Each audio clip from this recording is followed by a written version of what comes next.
All right, welcome everybody. It's a bit of a longer episode and I have lots to go over in this intro. I'm going to try and keep it short, but there's kind of a few things going on. So if you want to skip right to the interview, skip to 11 minutes. Hello everybody. Welcome to episode 32 of the podcast. Quite the special episode for me personally. It was the first episode recorded in a real studio with cameras, and I'm hoping that it's out now. If you're listening to this, anywhere that it's available, it should be up with video accompanied to it on my YouTube channel. So if you could head over there, subscribe to the YouTube channel, maybe drop a like or a comment. It really helps get it into the algorithm. The podcast is just kind of word of mouth, but on YouTube you can really kind of catch fire and spread. I don't want to call it inorganically. It depends how you look at algorithms, I suppose. But yeah, if you could head that way, it was really cool to be in a real studio like that. And even past that, the guy I'm recording with today, Brennan, we had gone out the night before and because we were going to record the night before, but we couldn't get all the pieces together. So we just had a couple drinks and talked about the podcast because he's been helping me get the YouTube channel started. And I just have so many big ideas that I've been keeping to myself for the most part and haven't really run past people. Or when I have run past people, they look at me like I have 7 eyes and that I'm a crazy mother effer, but maybe I am in some sense. But it felt so amazing for him to take everything seriously. Like he definitely laughed and said I was crazy, but in a good way. And then went right to how I can make it happen. You know, some of these crazy ideas, you know, showing me paths forward that I hadn't seen before, adding on to these ideas, you know, it just felt like he really believed in me and what I could do. And it just feeds into that's what I feed off of. When someone believes in me, I'll just, you know, let them in. Oh, well, if you believe in that, what do you think of this idea? And then, you know, through even those really big 5-10 year down the road ideas at him. And he was very receptive to him and very helpful in fleshing them out a little bit further. And I can't tell you guys how far that took me, honestly, from after that and then going in and recording the episode, which I had a ton of fun doing. And like I said, it just felt so cool to be in a real studio. Felt like I was really moving forward and progressing. And I'm so excited to do that more and build my own studio and that sort of thing. But just for days after, I even took some bigger swings and lined up some bigger people for the podcast that I probably wouldn't have had the guts to reach out to before. But I was just riding such a high from being taken seriously like that and from recording in that studio that I just kind of took those shots and it felt really cool. So yeah, I'm so excited for this episode. I know it's a long one and I said already that I was going to try and keep this intro a little shorter, but there's lots of things going on right now. And just, you know, this is my opportunity to talk to you guys directly without the guests there, you know, having to sit there, listen to me talk about myself like they do 90% of the podcast anyways. But just wanted to, I don't even know where to start with this, but I guess I want to talk about death. I've been thinking a lot about death lately for a multitude of reasons. Some I'll speak to here, some I can't, just because they're not my story to tell. But there's been a lot happening in that realm. I've been reading a lot, studying a lot on terror management theory, which is a theory that states so much of human evolution is based off of our fear of our own mortality. And it just goes through, I'm reading a book called The Worm at the Core. It goes through all these studies that have tested that theory and found very interesting results and just how we process death and how reminders of deaths can make us really lean into what we deem culturally significant and what builds self-esteem. Like say you gain self-esteem from your looks. If you are reminded of death in some way, you really lean into that and emphasize looks, and you also it makes you demonize the other and really look for your in-group, right? If you're a Republican and that's who you are, you're really gonna, if you're reminded of death, you're gonna lean into those and really villainize the other. And you see that a lot with all the reminders of death going on with COVID right now. You see so much of that, and it just rings so true to me with what I'm seeing in the real world. And then just on top of that, a couple weeks ago, my dad was just on the phone with me, and he just mentioned, your friend passed away. And I said, who? And he goes, Tyler saw him. And I go, Tiller? And he goes, yeah. And I couldn't believe it. And he was very sure that I had already heard this at that point, but it really hit me. And he just, I just wanted to take a few minutes just to talk about him, because he was a very special kid. He moved to Slave Lake. I don't know. I was already in high school. I was maybe in grade 10 at this point, and he was a year younger, maybe 2 years younger, but he played hockey with us and was just the funniest little guy, and just, you know, was very endearing right away, and I really took a liking to him. His craziness and always willing to make people laugh even if it wasn't appropriate. I just loved that, and just how fearless he was with that kind of stuff.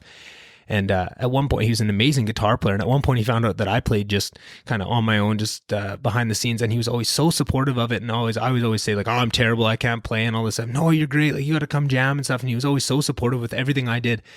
And he's just the type of person that I would have loved to reconnect and, you know, show to the world with a podcast like this. And now he's gone. And it's just one of those things where that, among other things, just reminds you every day how important it is to tell people you love you love them, even if it's your friends, even if you're a guy and you don't like to say that to your other friends, say it to them. It can never be too late. It's very important. Tell people how you feel. Don't hide it. Don't be afraid of your feelings. I know, like we've talked about verbatim, like a million times on this podcast, a lot of time men aren't equipped to deal with their emotions in a lot of ways, and branching out from your typical pathways of what you've been taught. Whether, I know a lot of people that's just anger, but it's so important, and it's very scary to take a new path when dealing with emotions that isn't what you're used to. But you have to try some new things and really yeah, I don't know. It's tough. I'm almost lost for words on what I want to say, but I felt I'd be remiss if I didn't at least mention it and send my love to the Psalm family. I know they're going through a really tough time right now, and just thought maybe I could tell, you know, a couple stories. I know, like, just to tell you what kind of kid he was, he would, we go to A&W for lunch, all of us hockey boys, and everyone would buy him all these grandpa burgers and see how many he could eat. And I just thought, holy man, like, it's so funny and everyone's having a good time. But I always felt terrible about it because I thought, oh man, is Tiller just doing this to, you know, fit in with everybody because he just moved here? So oftentimes, you know, a couple times I remember doing this after when nobody be around. I'd go to him and say, you know, you don't have to do that. Like, I'll stick up for you. You don't have to do that craziness, and I'm sure your stomach hurts after all this shit. Like, and genuinely, he just said, no, I like making people laugh and I enjoy it. They get enjoyment out of it, and I like making people happy. And it was just so special. And I just always was blown away by how much he cared about other people in that sense of making sure that they had a good time and they got lots of laughs out of him. You know, the teachers, because his name is spelled Tilar, all the teachers would always be, when they took roll call, Tyler, and he'd just get this look on his face, so he's just happy to throw a wrench into the system and say, no, it's Tiller, and just took such pride in that. And he's just such a funny kid, and I'm just extremely sad I won't be able to see what else he can make me laugh with over the years. So I just wanted to send some love that way and just let everybody know how important that is, and also to recommend that book, The Worm at the Core. It's amazing. I'm sure I'll be posting about it on Instagram. I've got about 10 pages left to finish of it, but it's just incredible. And I might even try and get some of the authors and some of the people that did some of the studies on, because I just think that theory is so important. So now how to transition out of that was just kind of something I really wanted to touch on. But like every week, like I say, if you could help me out by going to the YouTube channel, subscribing, leaving a like or a comment, Instagram, the Twitter page, growing the numbers on there just allows me to reach out to bigger and bigger people. Big shout out to Brennan on helping me get this YouTube channel up. Like I've said a million times, but nobody's really taking advantage at this point, but I have very cut and dry, easy things to do. If somebody wants to reach out and help with the podcast, even in little ways, I have a ton of little things you can do, even if it's just while you're listening, things to look out for that would really help me and help Brennan make this podcast better. And then if you want to go further than that, there's some paid things. If you want to make a little scratch on the side and you don't want to drive Uber with COVID going on, this is another really easy side gig that I could set you up with to make you some money. So yeah, things like that. What am I forgetting? Thanks everybody for the birthday wishes earlier this week. I know on this podcast, it was, about a week before my birthday, and I talked about some of the times about how I don't like my birthday and I don't like getting calls on it. And then because I knew that, and because I had kind of already put my words out here and I was holding myself accountable to them when I went through my birthday, it was interesting to see what I had thought in my head about how I thought about my birthday beforehand and then while I was in action. And I really noticed that I think I can expand on what I don't like about my birthday. I don't like celebratory things for things you didn't earn. I feel like just for a birthday you didn't do anything. And somebody, actually I'll say who it was Kyle Cuggs. He's been on the pod. He was on last week and was one of the first guys on. He sent me a really nice message for my birthday about just the things that I'm doing and just kind of tying it to some actual accomplishments that I'd made and how he was proud of me for that. And I felt so amazing from that type of happy birthday. And it was because it was tied to something that I had done.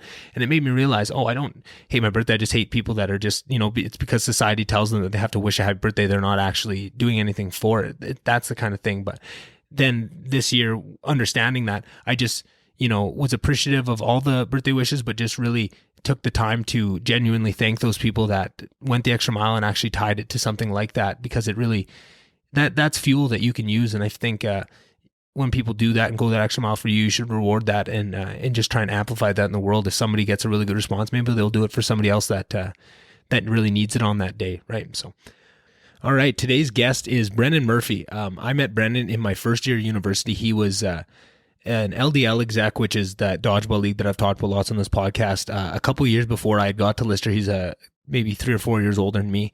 And I'd heard from so many people that the LDL was, not dying, but it just was kind of in a rut. And when Brennan came in, he had really kicked it into gear, revamped the website, revamped a whole bunch of things, really took it to the next level. And I'd always held him in really high esteem just because of all those things I'd heard. I kind of tried to tell him that on the podcast, but he takes compliments like I do. So I just got to do it in the intro where he can't say anything to rebut any of these things. But he went on to work for the Students' Union at the University of Alberta, put on huge projects from the Week of Welcome projects. He's put on huge concerts, break the record dodgeball games, where the Guinness World Record of the largest dodgeball game with the most people was being broken and rebroken by the U of A with Brendan putting it on, and then a couple other schools down in the States. He's put on just amazing projects and just way beyond his years in terms of what he's been able to handle and what he handles now. And I just think he's a very special person, and I think he's going to be doing very impressive things for years and years to come, wherever that ends up. I mean, hopefully I can get him to help me to make this podcast, the amazing things he does, but who knows? Maybe he'll have other things on his mind. I don't want to ever speak for other people, but I'm really excited to show him to you guys. We're very similar people, I think, as you'll hear. Even my girlfriend, after listening, she goes, "Oh man, you guys are sure similar." I say, "Yeah, no, I didn't even realize to what degree, but we sure are." So yeah, I think you guys will really enjoy this one. It's a bit of a long one, like I said. But I had fun the entire way through and could have done more hours, and I'm sure Brennan will be on in the future. And we've got some other big ideas on ways that we can take the podcast to the next level. And he had so graciously agreed to help me out with a few of them that I'm really excited to show you guys. So other than that, I'll see you in the outro.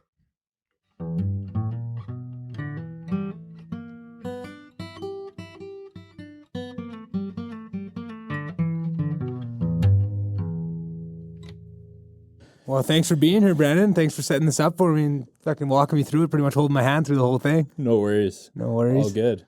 Yeah, no, it's fucking really exciting to be here.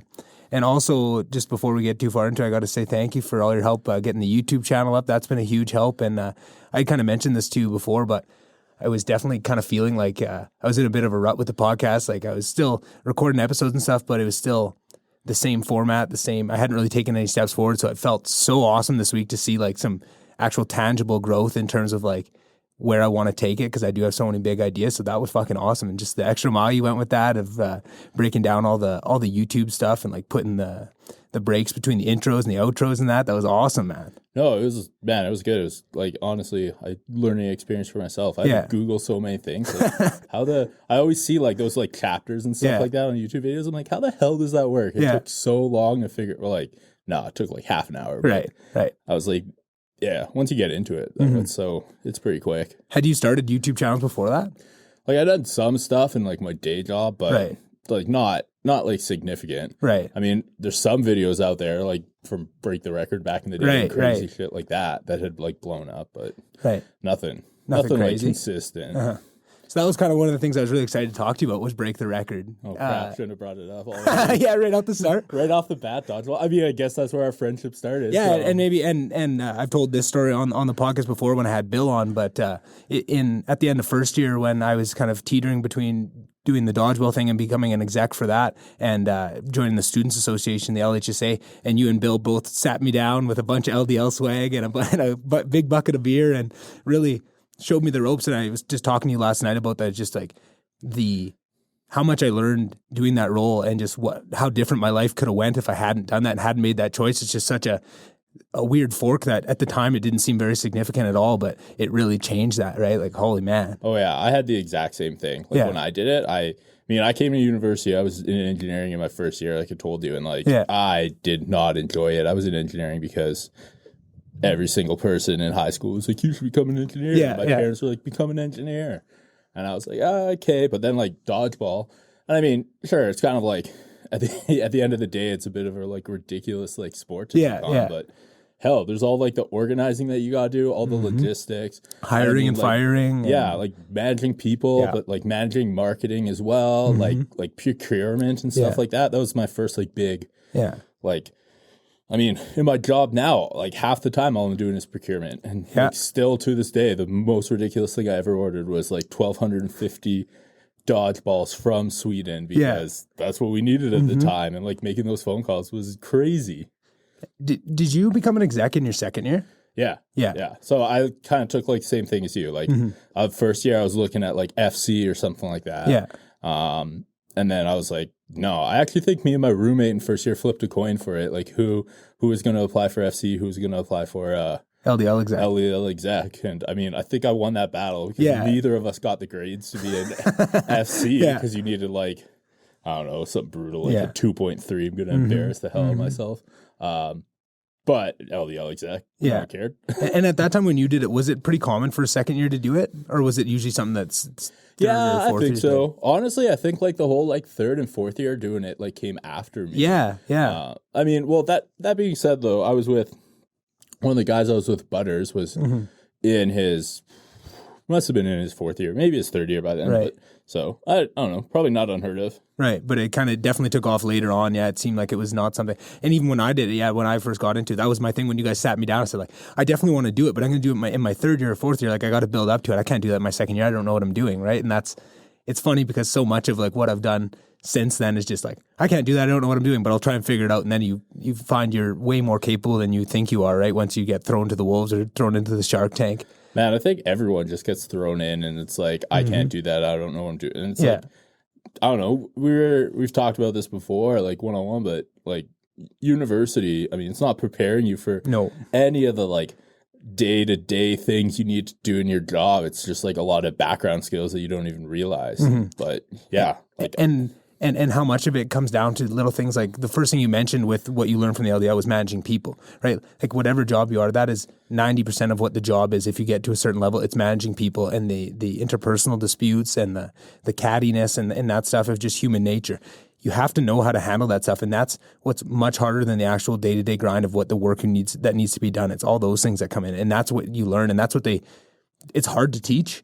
Oh, yeah. But it seems like there wasn't even an effort for my degree to try and teach that in any way, right? I guess maybe the only way that you do is all the group work that you do. I guess that's kind of preparing you, but it's so different. And it's, because you're all in an even playing field, it's hard to, you're not teaching someone how to manage people below you, right? Which is hard to teach, I guess. Again, it's something that it's not really, you can set it up, but like.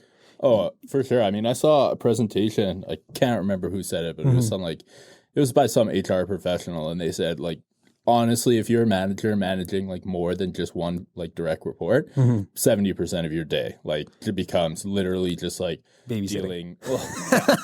I mean, hell, sometimes it feels like that. Yeah. Especially when you, like, did their job before. I mean, that's always the tough. I found that's the toughest part. Like, if I did a job, then, like, got promoted or whatever, and now I'm, like, managing that job, it's like...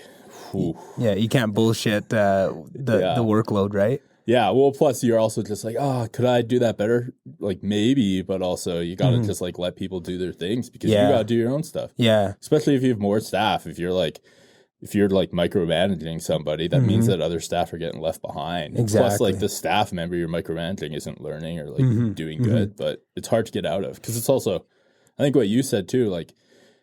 You don't know what you're doing, so you're like, okay, it's way easier for me to just like deal with this or deal with this like thing that this person honestly should be doing. But, And that's something that I'm really struggling with right now at work is learning how not to micromanage and how to give that space for people to kind of make their own mistakes and not insert myself. But it seems like sometimes the stakes are at such a point where, especially now with COVID and everything getting so competitive out in the field in any industry that you are, right? That just the pie is shrunk in every industry, so it's a lot more competitive. But it seems like the stakes are so high now. You don't want to let them fail when they need to fail. You want to step in and make sure that there's no failings, nothing's getting dropped, and you're just on top of all these people. But then you spread yourself too thin, and like you say, other people are getting left behind. You're so busy making sure someone isn't isn't getting missed, that this whole other area of the company is not getting the attention it needs, right? And it's definitely a tough balance, and that's been something since day one of taking over that role. My dad was I'd be bitching to him, oh, I got to do this, and I'm watching. Well, why are you doing that? Like, you shouldn't be doing that. That's not, and it's like I know that, and intuitively I know that, but it's hard not to, right? It's a really big mindset shift to understand where you need to be on and where you need to back off, right? And I'm just always on, and the backing off is tough to do. Oh, for sure. I mean, the other thing too with COVID, I found it's kind of like we've gone in some areas, like we've gone like back to basics. It almost feels like for me, like we had to, like, obviously to cut costs and stop the bleeding, as my boss put it, like really early on into COVID, like we did have to let a ton of people go. Yeah. And a lot of the people we let go is like our admin staff and our admin support and that sort of team. And so like now I'm doing things that I haven't done for years, and like you don't even realize, you're like, oh, all this stuff is going off in the background. Yeah. And I just man, our accountant came to me at one point and he's like, Brennan, you guys haven't submitted any account payables in like 2 months. Yeah. This was in like July, and I was like, oh crap. Cause like I used to have staff doing that, right? Yeah. I used to just like send it off to an email. One of the staff would take care of it, like make sure everything got processed and make sure everyone had everything they need. And it's like, no, I had to get back, do that yourself. And so it's like this weird line of like, you're doing stuff that you used to have to do, like if you came up through those jobs, but also you still have to do your job. Plus you have other people that, I mean, I've had some people that I'm like training, like my operations guys, I'm training them to do admin tasks and stuff like that. Just A, to keep them busy, but B, to like just keep the company flowing. Yeah, keep it rolling, right? You need to plug those holes that you take out. And another thing, I mean, we did definitely talk about this a little bit, but just with society going through such a shift, and with COVID and the mental health taxes that you're paying, right? Like just, and maybe I put that a little weird way, but just the tax on your mental health is probably a better way to say it, that you're facing of being home, of, you're not having those social interactions. And then on top of that, everyone's looking at, and then there's these layoffs too. And that's a lot of, you in the middle of all this, you lose your job, and that's really hard on your mental health. But then the opposite side of what you're talking about is the people doing the layoff, like, that's hard on your mental health too, right? Like we were talking just about having to fire people is one of the hardest things, even if they 100% deserve it. Like, and maybe that's just me because I'm a pretty soft guy. Like I'm very, deep down, I'm a pretty, weak in that kind of sense, right? I never want to hurt people's feelings in any way. So I always really struggled with that, and I did it, and I would always, that was another thing my dad always said. Well, bring other people in, like don't just do it with you. And I always hated that. It's just, no, this is my responsibility. I have to do it, and I always brushed that off. But I hated it, even when the person deserved it 100%. They did it to themselves. But then you take it where it's just so like. Yeah, I've been there too. Like where, it's like this one person is like either A, not doing their job, or B, worse, like stealing from the company, or like blatantly we had someone that I ended up having fired that, like, it was in a court case that and like they got prosecuted and like found guilty. And like, so obviously we need to fire them, but it's still like friggin' rough. It's ridiculous. Still wrecks your day or two, right, around it. But then on top of that, when now they don't deserve it, it's just due to unforeseen circumstances like COVID. Fuck, that's tough, hey? The layoffs were way worse. Because especially, I mean, I deal with like a mix of union and non-union staff. So it's like, sure, everything's referred to as like a temporary layoff, and even in legislation, it's like, people are being temporarily laid off. But, and I think back in the end of March when I was doing this, I was like, okay, sure. I was like, you know what, like, guys, it's going to be like 3-4 months. But honestly, we've been in this for 7 months now. Right. All those people I said to that, like, hopefully by September, October, you'll be coming back. None of them have come back. Right. And honestly, they're probably not going to come back for 2 years. It's like, yeah, for me, especially, like, actually, getting back, you were talking a little bit about the mental health thing. Like, I'm in the live events industry. Yeah. And it's like, there were definitely days in the middle of summer, like, Brennan was in his dark place being like, what the hell am I doing? Like, the live events industry is dead. Yeah. But, like, attending some, like, seminars and stuff with people in the industry, it's like, everyone's kind of the, like, common belief is that end of 2021 is when things will get back to normal. Yeah. Which, like, honestly, when you kind of start getting down and thinking about it, like it was 2 years for like the Spanish flu pandemic in like 19. Yeah, that's usually 2 years for any pandemic. It's usually pretty par for the course, right? And it has the same kind of cycles that it goes through, obviously with different diseases, different things. But and I mean, this is like the biggest thing that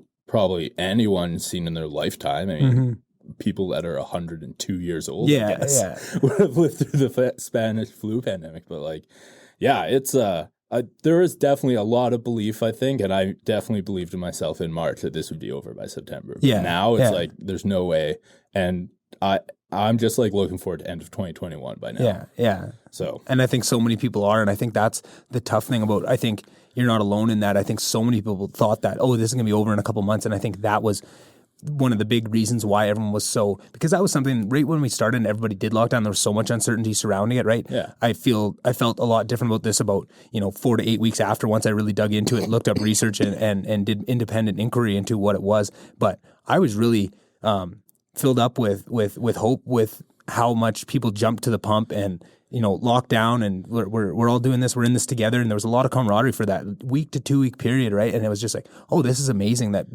that's still alive and well in society, because it seemed like for so long we're kind of slipping away from that kind of stuff and away from that unity, and to know that it is still there. And then they politicized it, pulled everyone back apart because they didn't like that, and now they have everybody at their throats again. It was like, oh man, like did we not just see like what we had and how much nicer it was? Because the stress levels at the start, when everyone was doing the right things, everyone was working towards it, and we kind of thought there was going to be an end date.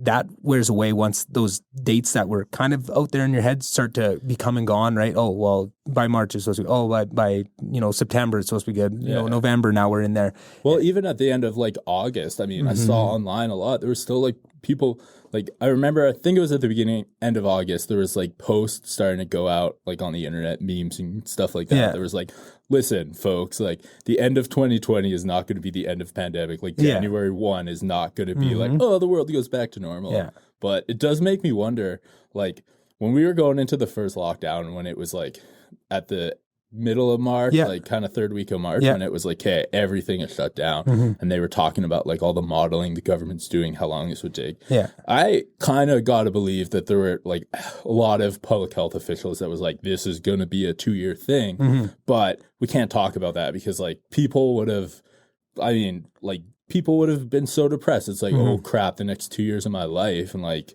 are just gonna be like railroaded by this pandemic. And I agree with you so much on that, Brennan. But me personally, my own take on it is I think that is the biggest evil that was permitted throughout the whole thing, was not that specifically, but just in general, of withholding information because they don't think people are ready for it, and infantilizing the population, so that now you put these rules in place instead of explaining to people,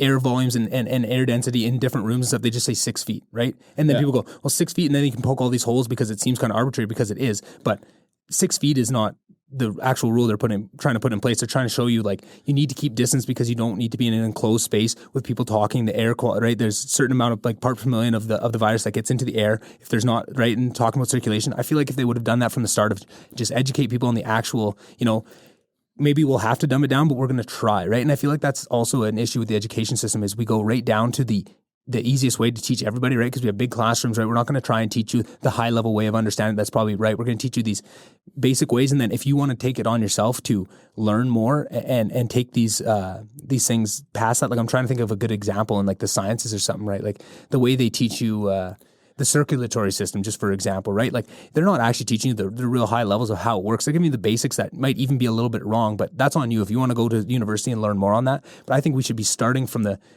try to teach people with the full information. If they can't get it, then we can dumb it down and we can back it off to find that place. Because now we're starting from a place and we're handing out knowledge instead of handing out ignorance, and allowing you that if you're happy with that ignorance, you can hold on to it. But if you want to, you can go take yourself past it. But I just think that's a backwards thing. And I think that's what we're starting to see is the pushback. People don't realize that's what they're pushing back to, but I think a lot of times that's with this COVID stuff, people are pushing back to that. Because, like what you say about like teaching going back to the education system. Instantly you said that, I thought of like atoms, when they teach atoms and that sort of stuff in grade 8 and 9. Yeah. It's not till years later that I figured out that, they were teaching us like 1800s theories that have been exactly, right? Like where's the quarks and gluons and shit? You get to university and they're like, all that stuff we taught you, like in grade 7, 8, 9, like, you can basically throw that out. It was like a good theory at the time, but it's not true. Yeah. But I don't know, like I I agree with you. I completely disagree with like the government idea of like not if they did know at the beginning like that it's going to be 2 years, like not sharing that immediately off the get go. Yeah. But I also think back to like I've quoted this so many times. Like there's that Men in Black quote where Tommy Lee Jones sits down and he's like, "A person is smart, people are stupid." Yeah. And it's like, you know, you can have if you have a one-on-one conversation. I think any two people can have a one-on-one conversation and like come to a reasonable conclusion, no matter how like different their opinions are. Right. But the second it's like a small group of people trying to explain things to a way bigger group of people, like a government explaining to an entire province or an entire country. Yeah. There's just too much. There's too much noise and there's too much info that gets lost. And I think that, I mean, it's kind of like a double-edged sword. Do you tell people right off the bat and have like probably like literally riots in the street, or do you take the educational approach where, you know, you give them a little bit at a time so that they can slowly get used to the idea. And it's, I don't know. I definitely don't have the answer for that. I don't even truly know if I know what I believe is the right way, but And just to push back on that a little bit, I think I agree with that, that you don't want to cause panic. You don't want to, but I feel like because of how society's progressed to the point that it has, we've really infantilized everybody to this point where we don't give enough credit to what people can do and what people can understand. And I feel like that's a big issue. The biggest one I saw was when Dr. Fauci came out and said masks are not effective. Everybody knew full well, anybody with half a brain knew that there's been years and years of proof. Look at SARS, like there's anything that passes, that is in the lungs at all. Mask is it's not like it's a magic bullet. It solves everything, but it does have some sort of effect. But they knew that. He knew very well. But they knew that they were out of PPE for the hospitals, and what they were saying masks don't work, don't buy them. They were saying we fucked up, we don't have enough supply. We are gonna take it on to you guys, right? And what needed to happen in that moment was for them to come out and say, you know, like especially in the States, because I think the States is one of the most patriotic places in the world, right? If you had a good and that's the other thing, if you had a leader that could bring everybody together and just say, you know what, we fucked up. We don't have enough PPE. We probably should have been prepared. We're getting more. It's getting built. But for right now, the frontline workers need it. Wear bandanas. Make your own. Work on that. And if you stockpile masks, please donate them to the thing. I guarantee people would have jumped to it, right? Especially in America, where if you put it, this is your patriotic duty. This is what we need. This is for the strength of America. This is what we need. 100%, right? And I use America a lot because I think Canada is just a small microcosm and it has its own little factors to it. But for the same sense, it's just because Dr. Fauci is the one that came out and said that, right? Like, the same thing would happen in Canada if we would have had to do the same thing. But I think when you do that, now it comes out now 2 weeks later, people go, well, you just said masks didn't work. And, oh, you knew that. And now I'm not listening to you at all. They've lost all their goodwill that they had built up over the, right? Like, I think the biggest thing that's taken a beating during COVID is just science in general. Of people, like, because of how they rolled it out, people are biting back at the science and saying masks don't work and these rules don't work.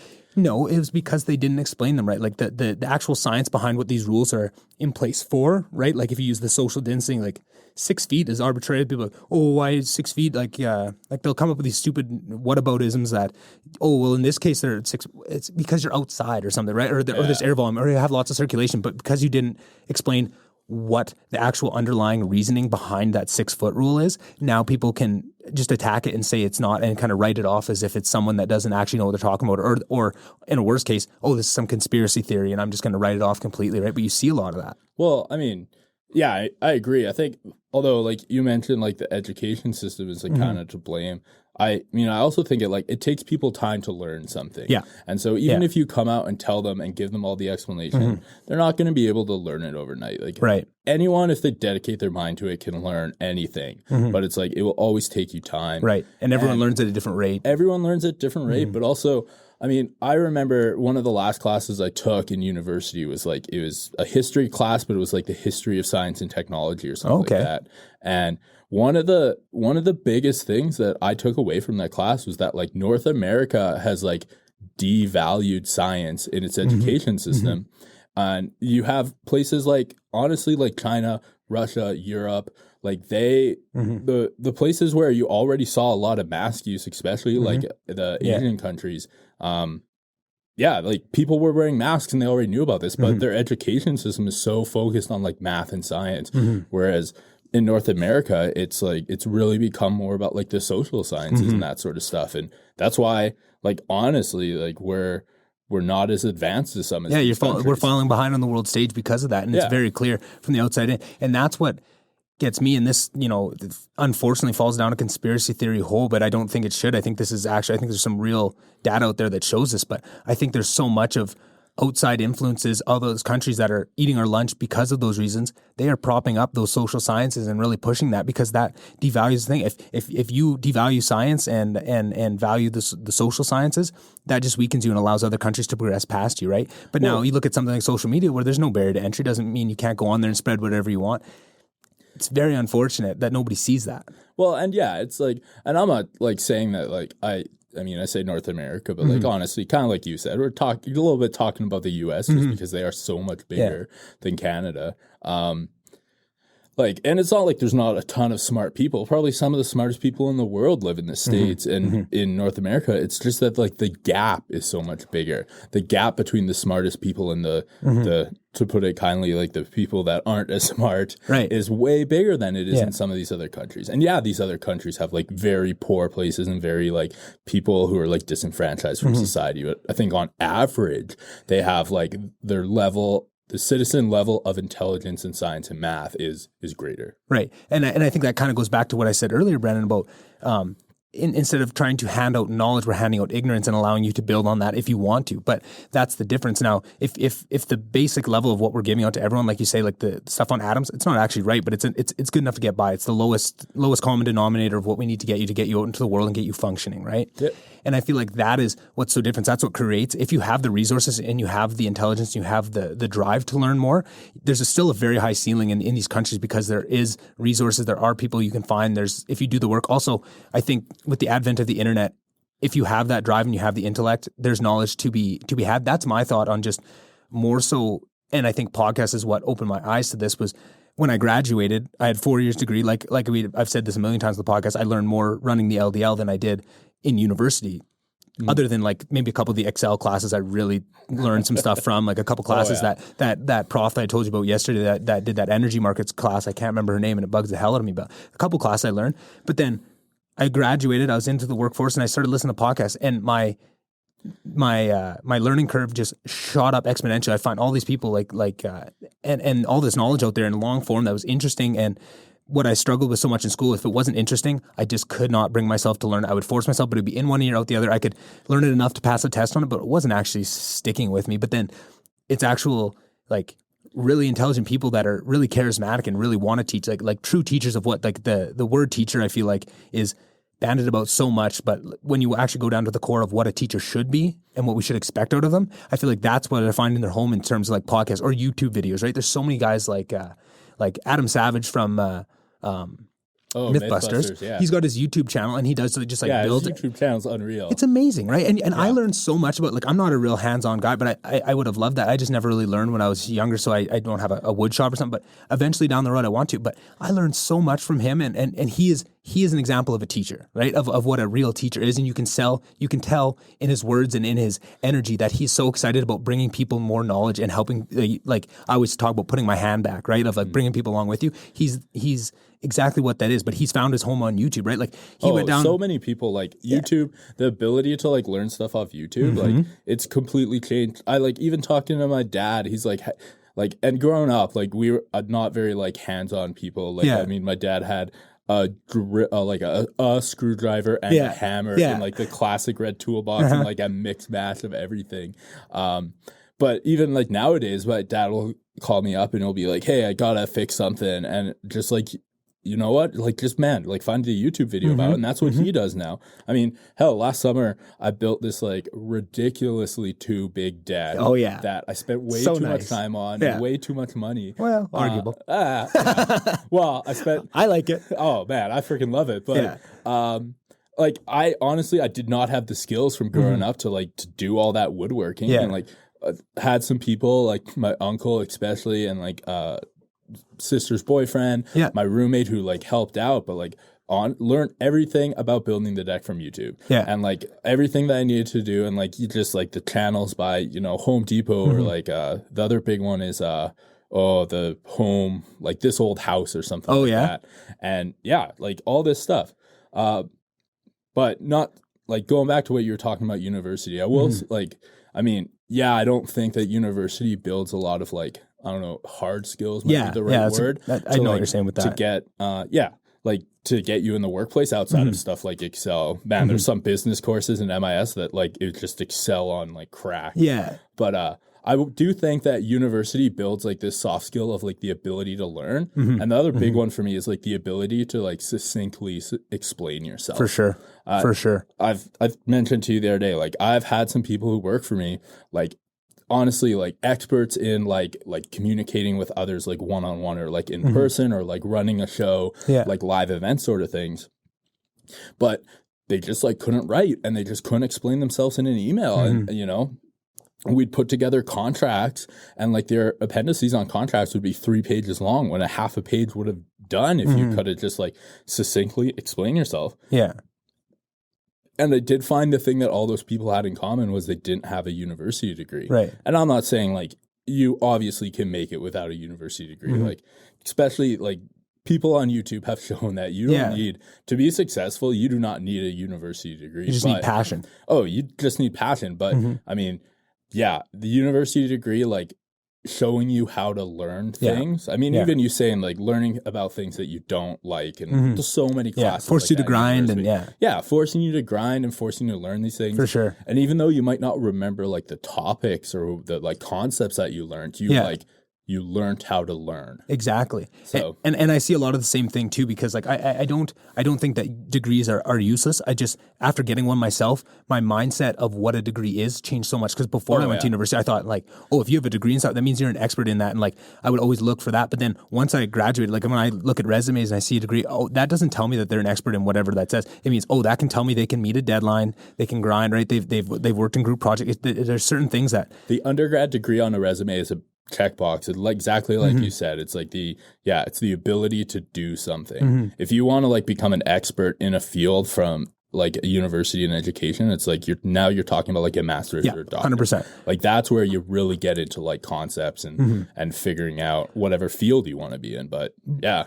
But now how do you change that understanding of just, because I feel like, I'm guessing, but I'm assuming society probably thinks along a lot of the lines that I was thinking of what a degree is. And I feel like we're setting kids up for, not for failure, but I wish that we would be able to explain to kids what they'd be getting out of the degree and give them more, like have them, once you have a degree, the understanding of what it was that you got. I feel like I wish I would have gone into it knowing that, and I would have been way less disenfranchised, because I would have been like, I know this isn't what I expect, but you know, I was just my expectations were so different. I feel like that was it wasn't good or bad. It was just so different from my expectations. Right. And then another piece of it too was not being able to think outside the box. And so much of my degree was energy and environment. And if I didn't toe the line of what they thought and their values, you weren't getting, even if you had good backups and really good logic, you know, and that's kind of... well, that's just like you going to say like, what is a teacher? That's just being a bad teacher. Exactly. Like, and you always hear those stories about like professors and stuff that, oh, the student disagreed with me, so I gave them a bad mark. Yeah. I mean, I think like everyone is fallible, right? And people definitely would probably like hold up. People probably go into university with this this thought in their head that their teachers or their professors that they have will be like amazing. Yeah, it's like some are and some aren't. But at the end of the day, it's like you gotta change your style to whatever. Which I mean, honestly, which is a skill in itself. Yeah, like changing your style to meeting like the needs of the people you're working with is something you gotta do in business and the real world all the time. For sure. And I don't give it, and it just occurred to me right now, Brennan, and that's why I love doing stuff like this. Is this a huge revelation? But I learned so much about being a chameleon and figuring out what exactly I needed to say, because before I was so stubborn I could never do it. Like if I've told this around the podcast, but I needed one more class to get credit, and I had to go to this in the social science. I can't remember what this class was called, but I had to go volunteer for Greenpeace. I didn't actually do it, but like it was so much like that's just a kind of a microcosm. Like there was a whole bunch of things you could have joined. Like you had your pick of them, but that was who I got assigned to. But it was so much past. But by that point, I was so good at just doesn't take my own values and put them to the side. What values do I need for this job to make this effective and to communicate with these people? And I was always good at that because I think watching my dad growing up, he was one of those people that could talk to anybody. If we're in line at rides at a theme park or something, he's making friends. You know, he's always talking. It doesn't matter who they were. And that was something I always grew. But then going to university, it really cultivated that skill, right? I had that skill innately from what I grew up with, but that really cultivated and allowed me to really take myself out. And I think that lesson of detaching from your ideas and from your values a little bit allows you to see the other side and be more well-rounded. It really brings you back to the middle. I think on that podcast that I did with Daniel and Sky, just that open letter one, we kind of talked about that, you know, growing up in Slave Lake, Alberta, heavy oil and gas, very strict values on a lot of things, being all the way over on this side, going to university into Lister where inclusivity and those type of things, like the real PC values were drilled into you, and I went completely to that side and then fell to the middle, right? It's all about getting onto both sides, seeing both sides, and then finding your middle wherever that is. But it seems like nobody wants to do that anymore. They just want to pull people to one side or the other because that's where they can make money off you, and that's where they can keep you in a box and keep you from asking questions about lots of these things, right? Like, oh, for sure.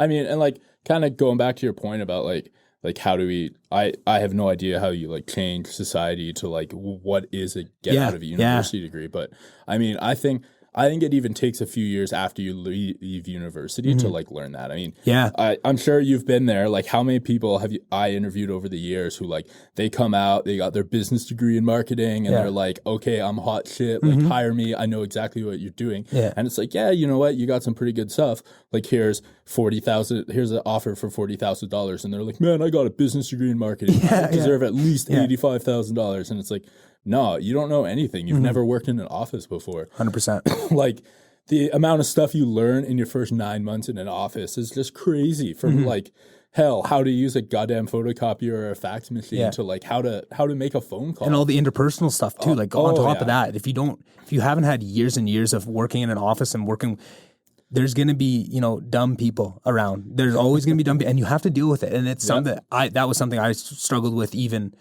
before going to university. Like, when I was working jobs in high school, like, I'd come home just mad, like, these guys are just like, I can't do this. And my dad was, get used to it. That, you know, that is the rest of your life. The rest of your life, you're going to be dealing with that. But that is such a skill that you need to develop, and it takes time, but you can't develop that in the classroom. You can't develop that anywhere else. And that was something that was so apparent to me going through business, was there were so many kids that were extremely bright and got really good grades, but you could tell they'd never worked before and they didn't know how to talk to them. Like, they would back talk to the profs and stuff. And I think also coming from where I came from, where if I back talked at home, right, that wasn't going to fly, you know, with elders in the community. You just couldn't do that. But you could see the disconnect of that knowledge of how they're going to be received once they get out into the real world. And there was this one guy was the microcosm of the whole thing, right? He had this bright yellow coat that he always wore around. I don't know the guy's name. I think I know some friends that might know him, but I'm so curious now how he ended up, because he was extremely bright. He would ask really good questions with so much, but he was so combative with the profs and stuff, and so full of himself and what he went to. And my favorite part of probably my whole degree was that one class that I told you about yesterday with that Carmen, I can't remember her last name, who was an awesome professor, and you could tell she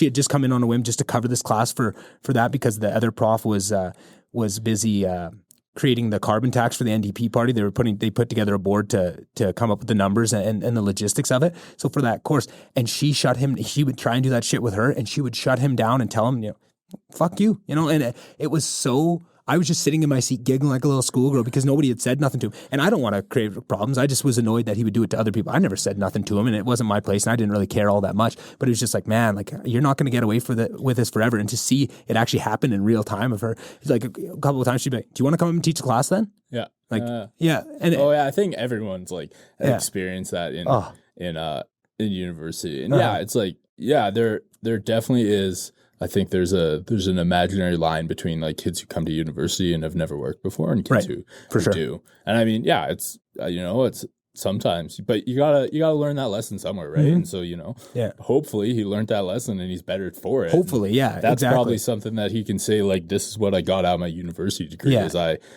learned when to like respect what other people have to say, but also like, I mean, the other side of that too is how to like properly have a discussion, because a lot of profs, and especially if they're good profs, are definitely open to having like a good actual like debate with their students about concepts, because I think that's how like people will learn.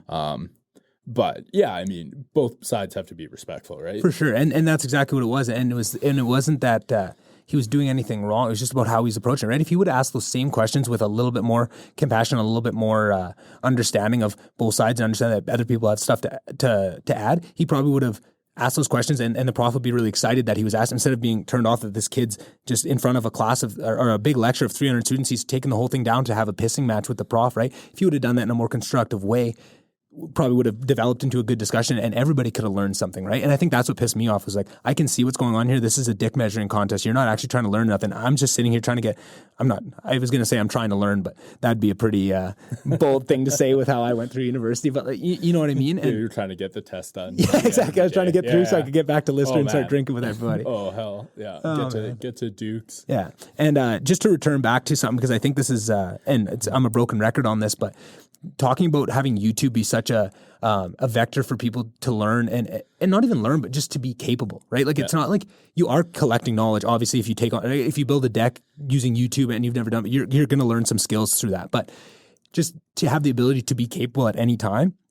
Another thing that I see is the ability to train yourself to listen to things at higher speed. I know I'm a broken record on this. I always talk about how this is going to change the world and people, but I feel like that is the biggest piece. Is now, if I need to know how to unclog a sink or something, I want to watch a 4-minute video, I put it on 2 times speed. Now I can get that 4 minutes. I can, instead of spending 4 minutes to get that information, I spend 2 minutes, right? And I do all the time, probably 3 times a day, I YouTube how to do something, right? Just because that's how you go through, or in a work day, you do it all the time. But I found that speed up of being able to, it doesn't even bug, like when I listen to 1-time speed content now, it sounds like it's in slow motion, but that works so well for me, and it doesn't work so well for everybody. But I just see it as such a, oh, if there's one good thing that's like come out of the like pandemic, and like, especially, I mean, I try to go to like 1 to 2 conferences per year for my job, because it's just an opportunity to learn. Yeah. But what, like, I was talking to one of my coworkers a few weeks ago, and he was attending this conference. I had actually wanted to go to it too, like attend it by like watching it online. Yeah.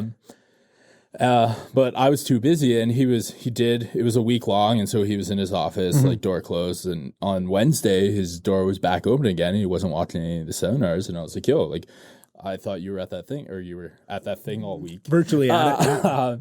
And he's like, you know what I realized? All these sessions are being recorded, then you can watch them after the time. So I'm just going to watch them next week, and I'm going to watch them at 1.5 times the speed. That's what I do with everything. Oh, yeah. Like those plugins that just, you can speed up any single video. If you're not watching it for entertainment, you're just watching it to learn. Because there is a lot. I mean, and when you're making those videos, you got to, like, you're trying to play to the lowest common denominator. So like, you're explaining every single part of the process. Exactly. I'll definitely stop and slow down if it's like, okay, this is something I really don't understand, and I got to watch it. But yeah, I mean, it's always been like, people have always said, like, just watching people and repeating is one of the best ways to learn, like, to figure it out. So it's way easier than reading instructions online. Yeah. And that's kind of going back. I think the YouTube and like the capability part is a good use case for the skill of being able to up your playback speed. But even like I do it, but that's the nice thing. I slow down things too when I can't do it. But that's because when I'm listening, like, because when I watch things on my phone, I don't have a plugin that lets me go. I'm gated by YouTube's playback function. So × is the fastest speed I can watch it at. But when I'm watching just like my content, like if I'm watching Adam Savage build a new clacker thing like we talked about before this, that's what where got Adam Savage in my head, because he does it for all his videos. And that was where I learned that I always thought that clack thing had no point. But what you just explained to me earlier before we started was that it is for syncing audio and video. And I didn't realize till I watched that. But sorry, I'm going down a rabbit hole. But no, good.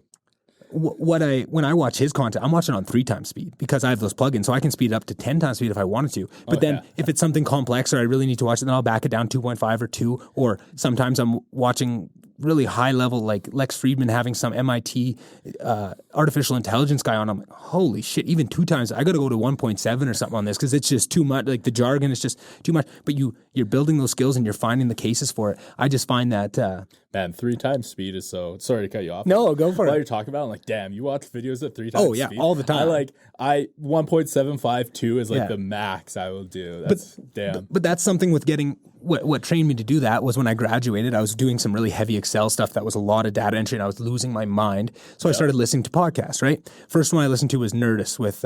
what's his pickle? I can't remember his name, but the first 100 episodes were free on YouTube. So, and then he put it behind a paywall because Nerdist is a big conglomerate that he's built it up to now. But this was years I was listening to like it 7 years after it released or whatever. And, I'll try 1.5. 1.5 was tough at first, right? But you built up to it. And then I try, 2. And then I was listening to 2.2 times speed was pretty standard for YouTube and all those things. I kind of did that. And then when I found that plugin that allowed me to go past it, I tried to go to 2.5. I'm like, holy fuck, that's way too fast. I can't listen to that, right? But it was over the last 4 years, I've slowly built up to, and 3 times speed is only for certain things that I really know, and I know I can, handle it. And sometimes even still have to back it up or for certain episodes, but I've just been slowly building it up. And I think sometimes when I talk about, people think like, well, I tried, I went to 2 and I couldn't. Yeah, obviously you need to start on 1.5 and then crank it up. And that's what I like about those plugins that allow you to go whatever playback speed, because you can do it in small increments. It's not like you have to jump from 1.5 to 2. You can go 1.6, 1.7, 1.8, right? And you can work your way up. And probably people that have non-iPhones that have a little bit more control and plugins they probably can do that right off their phone. I just am for sure gated to the Apple life now, even though I hate them. I hate them, but I love them. Like I will never. I'm never gonna like leave an iPhone. I broke my phone in February. Actually, my roommate called me and my phone, like the vibrator was broken. And like if you know my roommate, which you do, he called me and my phone killed myself because it vibrated off my freaking desk, which is just like the perfect example of my roommate. Yeah, I know that sounds exactly like him. Yeah, but so he lent me his old like Android. It was like an S10, like Samsung. I think it's one of the pretty good ones because he had just gotten like the S20. And I freaking hated it. I did it for a month and like I was annoyed every single day just about how it's like, oh, Android's so customizable. It's like, I don't want customization. Yeah. I want it to tell me how to live my life. I want my phone to work and I want to be able to text message people, and that's what I need in my life. Oh, that's funny. So I don't even remember what we were talking about, but I do want to ask you some questions about like break the record and stuff, but maybe just before we get into that, would you be comfortable just explaining a bit of kind of what you do? Also to me, because I feel like I know what you do, but even sometimes I'm confused. Oh yeah, I mean, hell, sometimes I'm confused about what I do. No shit, eh? Well, you've been doing so many things over the years too, and it's changed and morphed and grown into kind of, because here, maybe this is another question. Would you say the position that you've grown yourself into over the last 10 years with the SU, would that have even been a position 10 years ago? No, it wasn't. But I mean, they also made a strategic direction change to be like, hey, we want to like get more into events, and we want to be able to provide more services. I mean, so at the end of the day, what I do, honestly, the best example is I run a conference center. Right. Like my job title is director conferencing and events. And how I got there was I did student events for the most part, like actual like programming our own type of events for students. And I kind of transitioned over into like the venue management side of things. Because like university funding is drying up across the board. Students do pay for the students union, but the U of A has some of the lowest student union fees, and we have one of the biggest students unions. So it's a big focus on our businesses to bring in money so that we can put back into our student services. Yeah. I mean, at the end of the day, budget's got to break even, like zero, like any non-for-profit. But my unit runs, well, we kind of went through a big restructure, and obviously with COVID, everything. Yeah, we're not running in the black, but in an ideal world or in a non-COVID world, at this point, a year ago, we're bringing in money. But so I run a conferencing center, and our biggest thing is we have a theater, 700-person theater that it's big in the community. It's not used by the university as much as we would like by, and when I say the university, I mean like university like community, so like student, staff, that sort of thing. It's not used by that group as much as we would like, but it is used by a lot of community groups. I mean, if you are a dancer in Edmonton, which is a huge, huge thing, I mean, obviously it sways more like females than males, but if you're a dancer in Edmonton when you were a kid, like as a kid activity, you have I don't want to say 100% because I don't know, but definitely I think like 99.8% chance that you've been to the Horowitz Theater, which is like our signature venue. So that's kind of what I do, and then I just manage all the staff. I mean, I have a sales and coordination team who like deals with the clients coming in and who deals with tickets, and then I have an operations team, and they do everything from setting up this room that we're sitting in to like the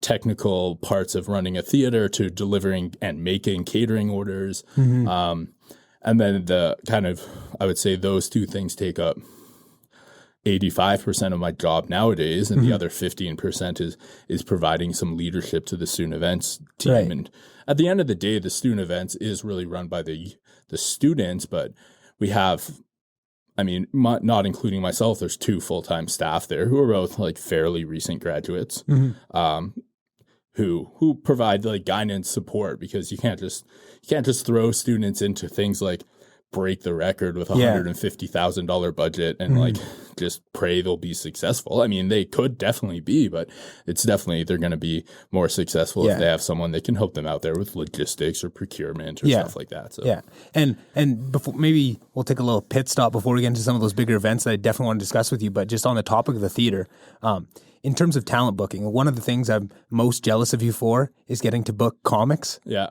And can you just take me through it? Because one of the big things was when I think last year you had booked Andrew Schultz to come, which is my favorite fucking comedian. Like, I got my fucking Flagrant 2 shirt on underneath here, right? Just repping him all the time. Like, I think he's the truth. And I was so excited when I saw he was coming to Edmonton. And I first, when I swear I could be wrong on this, but because I'm so deep in it, I got the newsletter like, oh, he's coming to Edmonton and he's at the Jubilee. And I'm like, oh, sweet. But I can't find tickets anywhere. I'm like, what the hell's going on? And then I see another notice coming out and he's at the Horowitz. I'm like, oh, okay. So then I texted you. I was like, was this your doing? Did you bring Andrew here? So I guess my question of what is what goes into that, is that just completely up to you of who you book and stuff? Or do you have like a team or?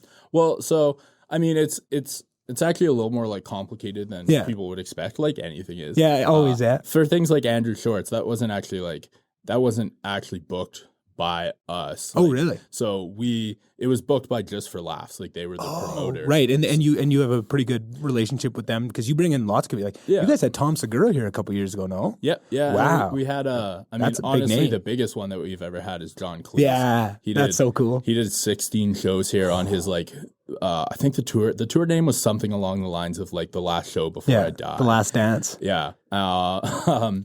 And yeah, I mean, he wanted to come to the Horowitz because if he's doing 16 shows with 700 people, he can easily go to the Jubilee for 2,400. Yeah. But he wanted to come here, at least this is what I was told, because it was just more intimate and like he could feel like he was more in the audience. And I mean, if you're going out for like, this is going to be the last like live performance tour you do, you want to connect with your community. Yeah, that's what you're doing it for. You've done that for how many years over the years? Like, because he was a big part of like the Monty Python back like when. Oh yeah, I don't know enough about Monty Python, but in my mind, I'm pretty sure he was like in like the lead of the Monty Python group. I could be totally wrong. Yeah, like and you never know who goes into then who's just actors, but like the guys, but with that much humor and how funny he is, you can tell so much. I'd never seen any of the Monty Pythons until a couple months, like during COVID, and stuff like that usually doesn't hold up. I laughed my sack off. It was the funniest shit, and it's very high level stuff. Like, it's very intellectual comedy, but that's right up my alley. Like, I was like, how has nobody told me? When I see stuff like that I know people is popular, I just feel this is going to get a little deep, but sometimes I feel almost offended in a way that nobody knows me good enough to say like, hey, you need to listen to this. I feel like when I see something that I know would really resonate with one of my friends or our family, I'm like, you have to watch this, right? Like, you got to watch this movie. And I love when people take my direction. Like, when I see something like that, I was like, oh, this is so lined up with who I am. Like, how has nobody brought this to me? And I have some better examples than that, but I'm just, they're escaping me. One, I guess, just recently was Rick Glassman, who's a comedian. He's out of LA, and his podcast is like the funniest stuff, and he has slight autism, and he talks about it, and so much of what he talks about so resonates with me. I'm like, how am I just stumbling upon this guy just on a whim that I saw him on a different podcast and thought he was funny? Oh, let's check out an episode of his, right? Just go to the biggest name I recognize and watch that. And over the past 4 weeks, I've probably watched on 2.5 speed, so with a bit of slack, like probably 30, 40 episodes of it, and each one is funnier than the last, and I'm learning so much, and like it almost pisses me off when I find people that or find things that people know about that haven't told me about. I feel like it just reminds me of how much people don't know me in a way. Well, I mean, yeah, probably, but also a little bit too. Like, I think my parents, like our parents' generation, and definitely, I mean, the generation like slightly before them, they probably every single one of them probably knows about Monty Python. Yeah. but there's just so much content out there now. Exactly. Though, right? Yeah. How do you do that? I mean, back in the, I'm gonna like probably be totally wrong. I want to say like 60s, 70s for my that was 80s. what my guess was going to be. Yeah. Okay. I like back then. It's like, I mean, hell. My dad probably had 3 channels on the TV. Yeah. Like one of them was CBC hockey. The other one was like just sitcoms and that sort of thing. And who knows what the final one was. It's Canada, so probably a French channel. Although I don't think that really Little House on the Prairie or something. Yeah. And so, it's just like, it was just, there's so much less content out there. And it's like everyone's watching it because people only had access to the same things. Now, I mean, you can't even, like, I don't know. It's something absolutely insane. Like every second, like 500 or 1,000 hours of content is uploaded to YouTube. Yeah. And that's just YouTube. And I mean, obviously they're one of the biggest players in the game, but like, I mean, that doesn't even include like how many subscription services are there now in Canada? I mean, I remember back when like Netflix debuted in Canada, and it was just like if you wanted to stream stuff, you had YouTube, which was free, and you had Netflix, which you paid for, and then they introduced probably Amazon or Crave was next, and it's like okay Hulu too. But yeah, now you got Hulu and Disney Plus, and you got all these services, and like you can't have a subscription. Well, I mean you can, but it just costs money. But like, do you want to be paying $300 a month to have every single subscription service? Apple, like Apple TV. So yeah, there's just so much content out there. I mean, and we were talking earlier about like Canada versus the U.S. The U.S. is. It's not even comprehensible. It's like you could easily have 30, 40, 50 streaming services, all subscribe to them. Yeah. And like, what are you going to... You can't watch that. I mean, hell, everyone jokes during the pandemic like, oh, I've watched all of Netflix. Yeah. You haven't even... Physically impossible. You haven't even scratched the goddamn surface. Like, get out of my... You haven't even gotten to the weird shit yet. And that's something that I think is going to... we're already seeing it, of just the bundles now. So everyone... It's funny to look at it because everyone... had all these cable packages and stuff, and they got bloated, they got lazy, and Netflix came in or Netflix, but just subscription services came in and ate their lunch, right? No commercials, none of that shit. You just pay, and then everyone starts cutting their cable, right? And it goes to this thing, and now there's more. So, but then they're isolated. They get that nice couple years where they're kind of the only player, the only kid on the block that can swing a big enough stick to be in the game. Yeah, and then. Now there's all these other ones, and then there's competition. There's Disney Plus, and eventually it's all just going to be coming into you pay $100 a month, and you get all the subscription services, and we're back to cable. Yeah, right. Well, I mean, I a few years ago I attended a presentation and at one of the conferences, and I mean they were talking about delivery services, like food delivery services. Right. I mean, it was a catering type conference, so and. It was an American conference, so again, in the States, there's a lot more. Like in Canada, we got Uber Eats and Skip the Dishes, and I think a few others have started up. But in the U.S., you got like DoorDash and you got Postmates, and all this stuff. And the guy who was talking there was saying it's like right now we're kind of at the like pinnacle. Like the barriers to entry to this stuff they're not. I mean, it's a lot, but it's not.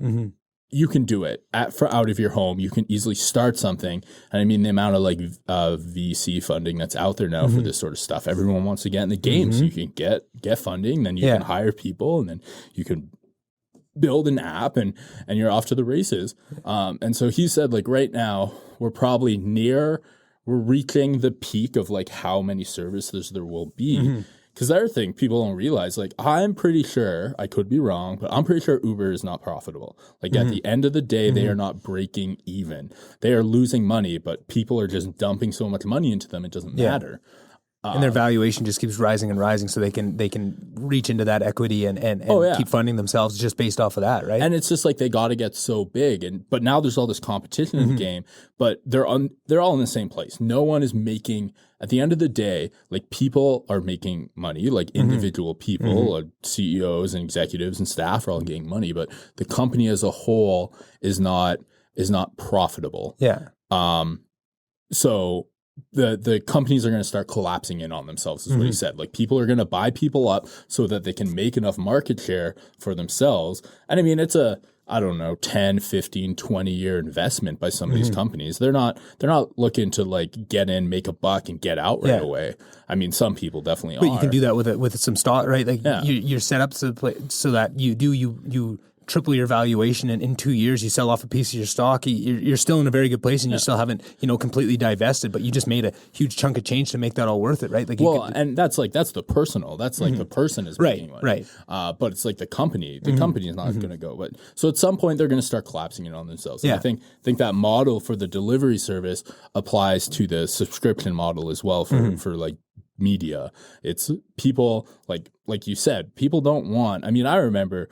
Like before Netflix and all that got big, I set my parents up with satellite, and I set them up with satellite because they have a place in Phoenix. So they bought satellite in Canada, and then we smuggled a goddamn Shaw dish across the border. Yeah. If anyone from Shaw's listening, my parents, it was 10 years ago, statute of limitations. Yeah. Statute of limitations. They totally don't do that anymore. But they had like, it was like you signed up for satellite and you got like 700 channels or something like craziness. And it's like, what the fuck are you going to do with 700 channels? Exactly. Like you can't even make a decision on what to watch. And so it's going to be the same thing with streaming. I mean, you're going to have like big players are entering the game now. Like Disney is in a prime position to just freaking run show. They own have you ever seen that like graph online? It's like it's in the picture of a Mickey Mouse and it shows all the different companies that are underneath them. Yeah. And ESPN and all. Oh, everything. They literally own Star Wars. Oh yeah, like Marvel. Like they've just been buying stuff up left and right. So like they're gonna make it. But I mean, I think a lot of people probably think Netflix is gonna make it, and Netflix is pouring huge money into like developing their content and stuff like that. Yeah. But at the end of the day, they might like some of these now that the traditional players like CBS. HBO Max and all. Yeah. Now that all these guys are entering the game, and some of them it might be too late. It's like the old Blockbuster thing. It's like Blockbuster in 2006 had I don't know. I might be making this up or have the wrong names. Blockbuster had an opportunity to buy Netflix, and they were like, no, streaming's never going to make it. Yeah, or maybe it was Redbox, or maybe it was Netflix back when it was like mail delivery. They were like mailing out the DVDs, which I think they still do. Yeah, they still do. Insane to me. Yeah. Like I couldn't even find a DVD player if I look. But so like who knows? Like but I do think they're going to start collapsing in on themselves, because at some point like the investors are going to be like, hey, it's been 12 years. You need to make me some money. So I want to run something by you that I really believe, but I've not brought it up on the podcast with people in the past because I haven't found the right person. I don't think maybe I can explain it because I don't think I understand it enough to give a good enough explanation, but I feel like you're a pretty smart guy and you might be able to come with me on this. So hopefully we'll get there together. Yeah, exactly. So there's a guy I listen to all the time and I mention him all the time, Eric Weinstein, and he's a mathematician. He's come up with his own theory of everything called the geometric unity theory. And I follow him on Instagram because you were resharing him. Yeah. He's an extremely brilliant guy, and he's the manager for Peter Thiel, that billionaire. Yeah. He's the manager for Thiel Capital too, because they're buddies and all that. And that's what everybody just thinks. Oh, he's just the pet of this billionaire, all this stuff. But if you listen to him for more than 10 minutes, you can see this guy's not curtailing to anything. Anyways, I'm getting besides the point. He's running his own agenda. So his theory was, and this all ties back to physics, was with string theory becoming the prevalent.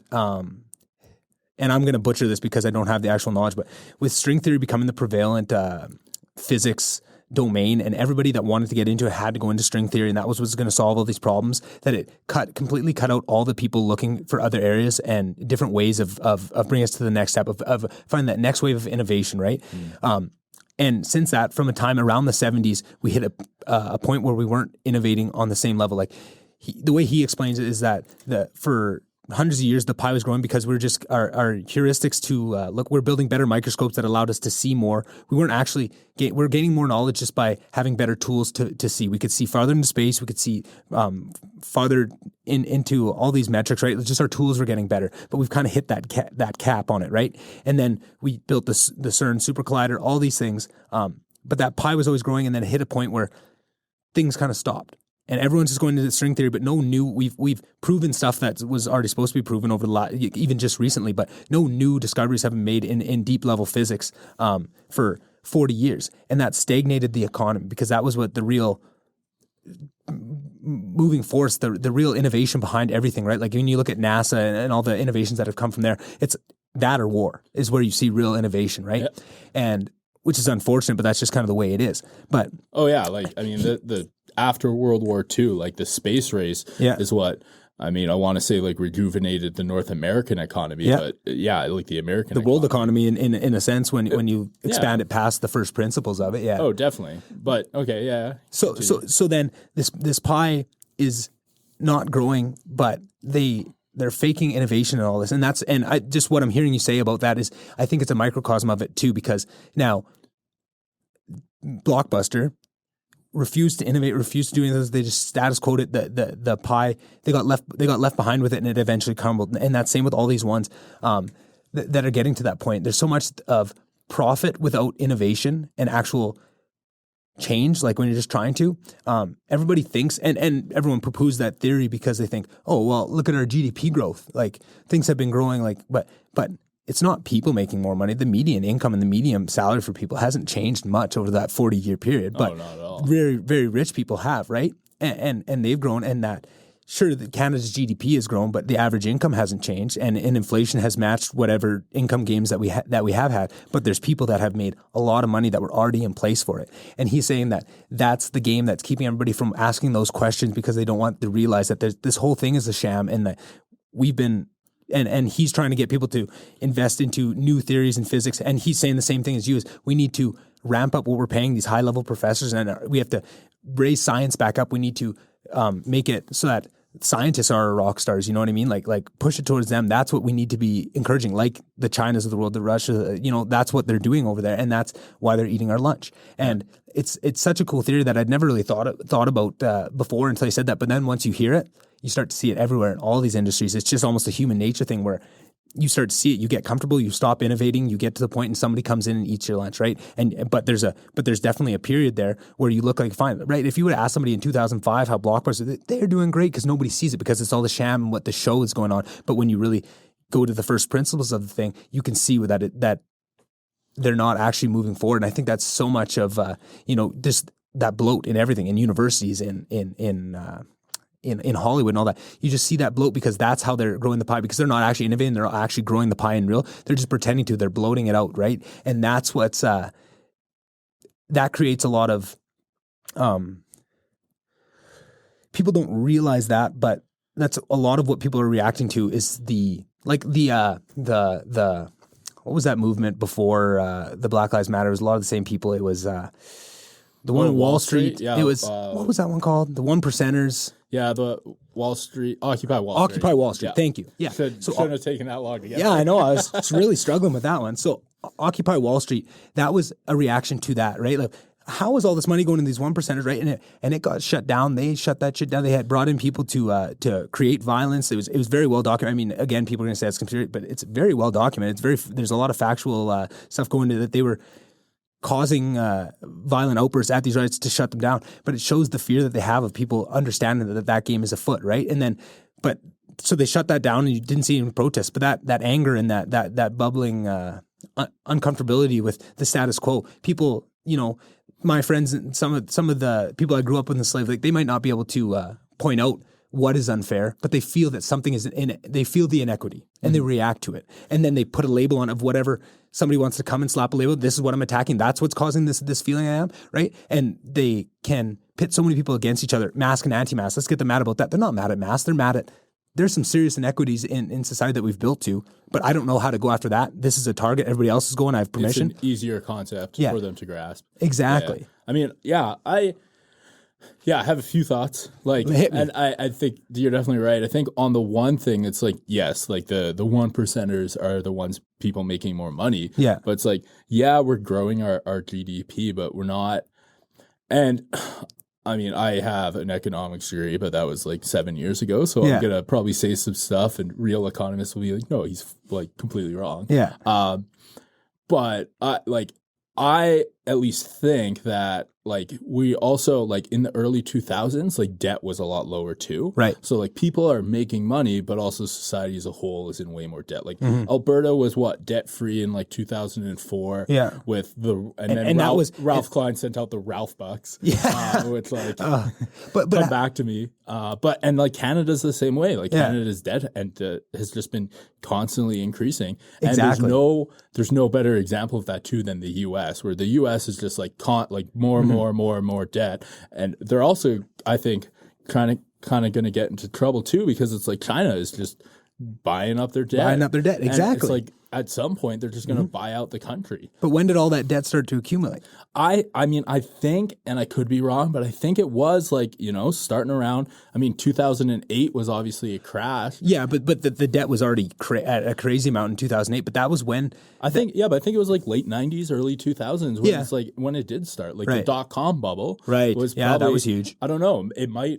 I could be wrong. Me too. We're both talking out our asses. Not something we have to do. But I think that is that goes to my point of saying that there is a big sham going on if everyone thinks things are growing, but that debt is growing too, and in reality of what it is. But don't ask questions about that. Just keep playing the game and keep doing the status quo, and nobody is allowed to ask any questions. But I also think too, like another part of while you were talking about, and like I don't know anything about string theory. I think I've read the Wikipedia page 8 times, and I still couldn't even tell you anything outside the word string theory. Yeah. Something else though that made me think about there too was like I kind of have this belief that like. Or I kind of have this like impression, and I don't know where I got it. I think it was honestly a TV show called The West Wing, and there's an episode where it's like they're talking about NASA, and the person from NASA who obviously is just like this hot chick takes out the main guy and like shows him a telescope and like, oh, have you ever looked at like Saturn? And it's like, but.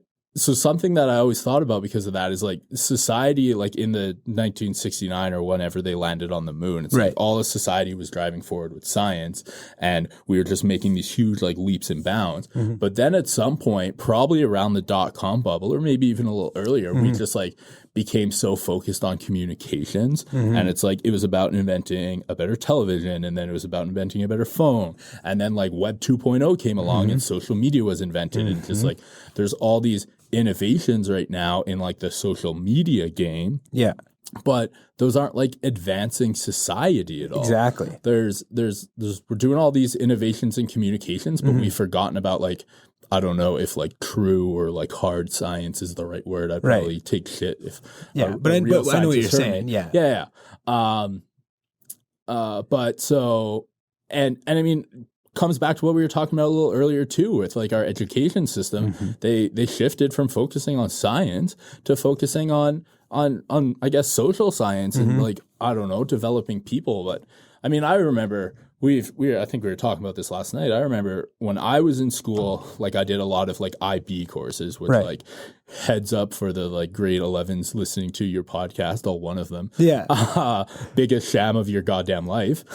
Get to university doesn't mean a single goddamn thing. But and like the science was hard. I mean, Math 35 IB in Calgary was like second year university calculus. And I mean, I don't know, but now I'm pretty sure it's like they rejigged the math program a few years ago, and now it's more about like exploring math. And instead of like 2 + 2 = 4, it's like, well, can you figure out why 2 + 2 or what 2 + 2 equals? And as long as you have a good explanation, even if you get the wrong answer, you're good. Right. And I could be totally mischaracterizing. Yeah, we're not back in school to see what's going on, but that's what we're hearing. That's what I've heard. And so it's like, you're not holding students accountable anymore. And you're not, you know what? It sucks to get things wrong, but like that's the way you learn. Like you get bad grades, you feel shitty, and you're like, hey, I'm going to do better next time. Yeah.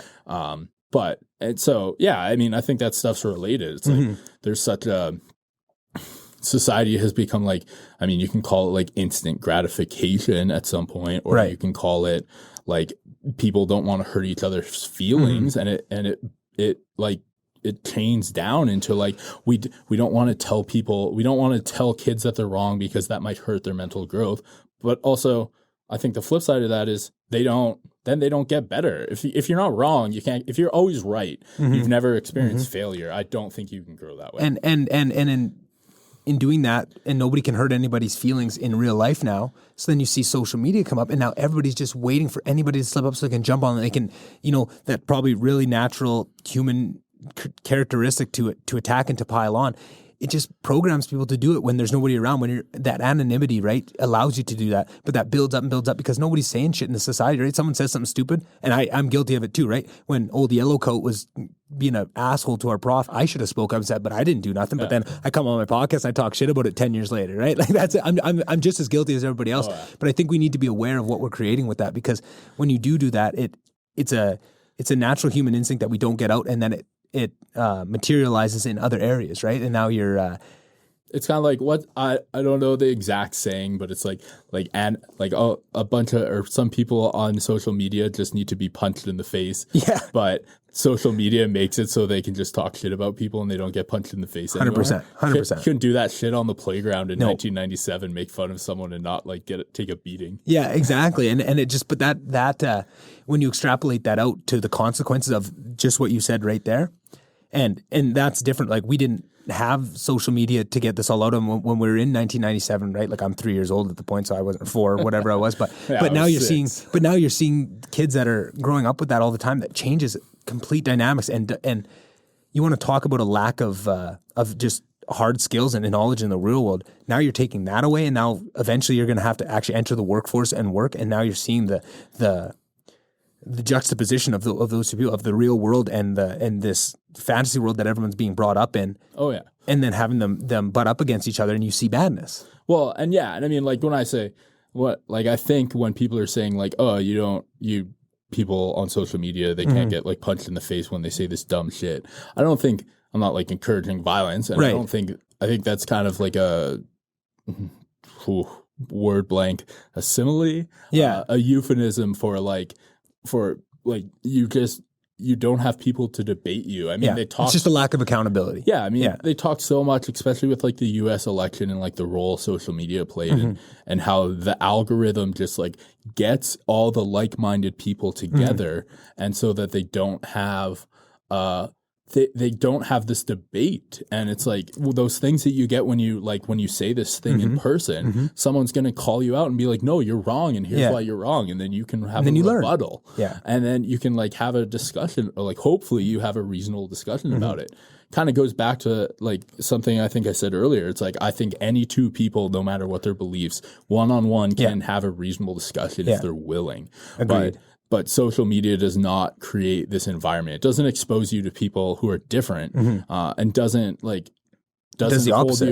hold you accountable to because people like, I don't know. It's kind of like, I don't know if I'm drawing like a ridiculous like line here, but we were talking earlier about like firing someone, and firing someone is super freaking awkward and really sucks. And like that inherent awkwardness that humans have, like they're not gonna just be a huge jerk to someone else, like to their face. They're gonna be way more reasonable, and then they're hopefully gonna have like a way more reasonable discussion, productive discussion. Yeah, and actually like hopefully learn something from each other. And I think going back to what you said about like it's not encouraging violence, and I think I can just add to the point that you're trying to make there is, and stop me if I'm wrong because I don't want to put words in your mouth, but violence for a long time was the accountability, right? And rightfully so. As a society, we said, hey, that's not good. We can't have violence be the accountability for everything. We need to find better. But then we didn't replace it with anything. So we took out the violence and we took out the harmful.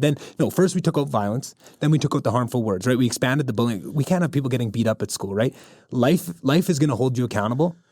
And we need to teach you to be accountable. Well, I don't think it's that we didn't replace it with anything. I think the like juxt of the thing is like humans inherently have conflict. Yeah. And it's like whatever ways that conflict like manifests itself. And and just all got put onto social media now. I mean, hell, even like 20, 30 years ago, conflict sometimes unfortunately does like end up in violence. I mean, even today it still happens where two people like, I think everyone likes to say that it doesn't happen in like the first world, however you want to define that. But I mean, the reality is like people are still getting murdered. Yeah. So like violence is a thing, but it's obviously been decreased and we have that like that we had before social media, maybe the output was like conflict, and people would have like scholarly debates with each other, and you could actually have a discussion and both grow from it.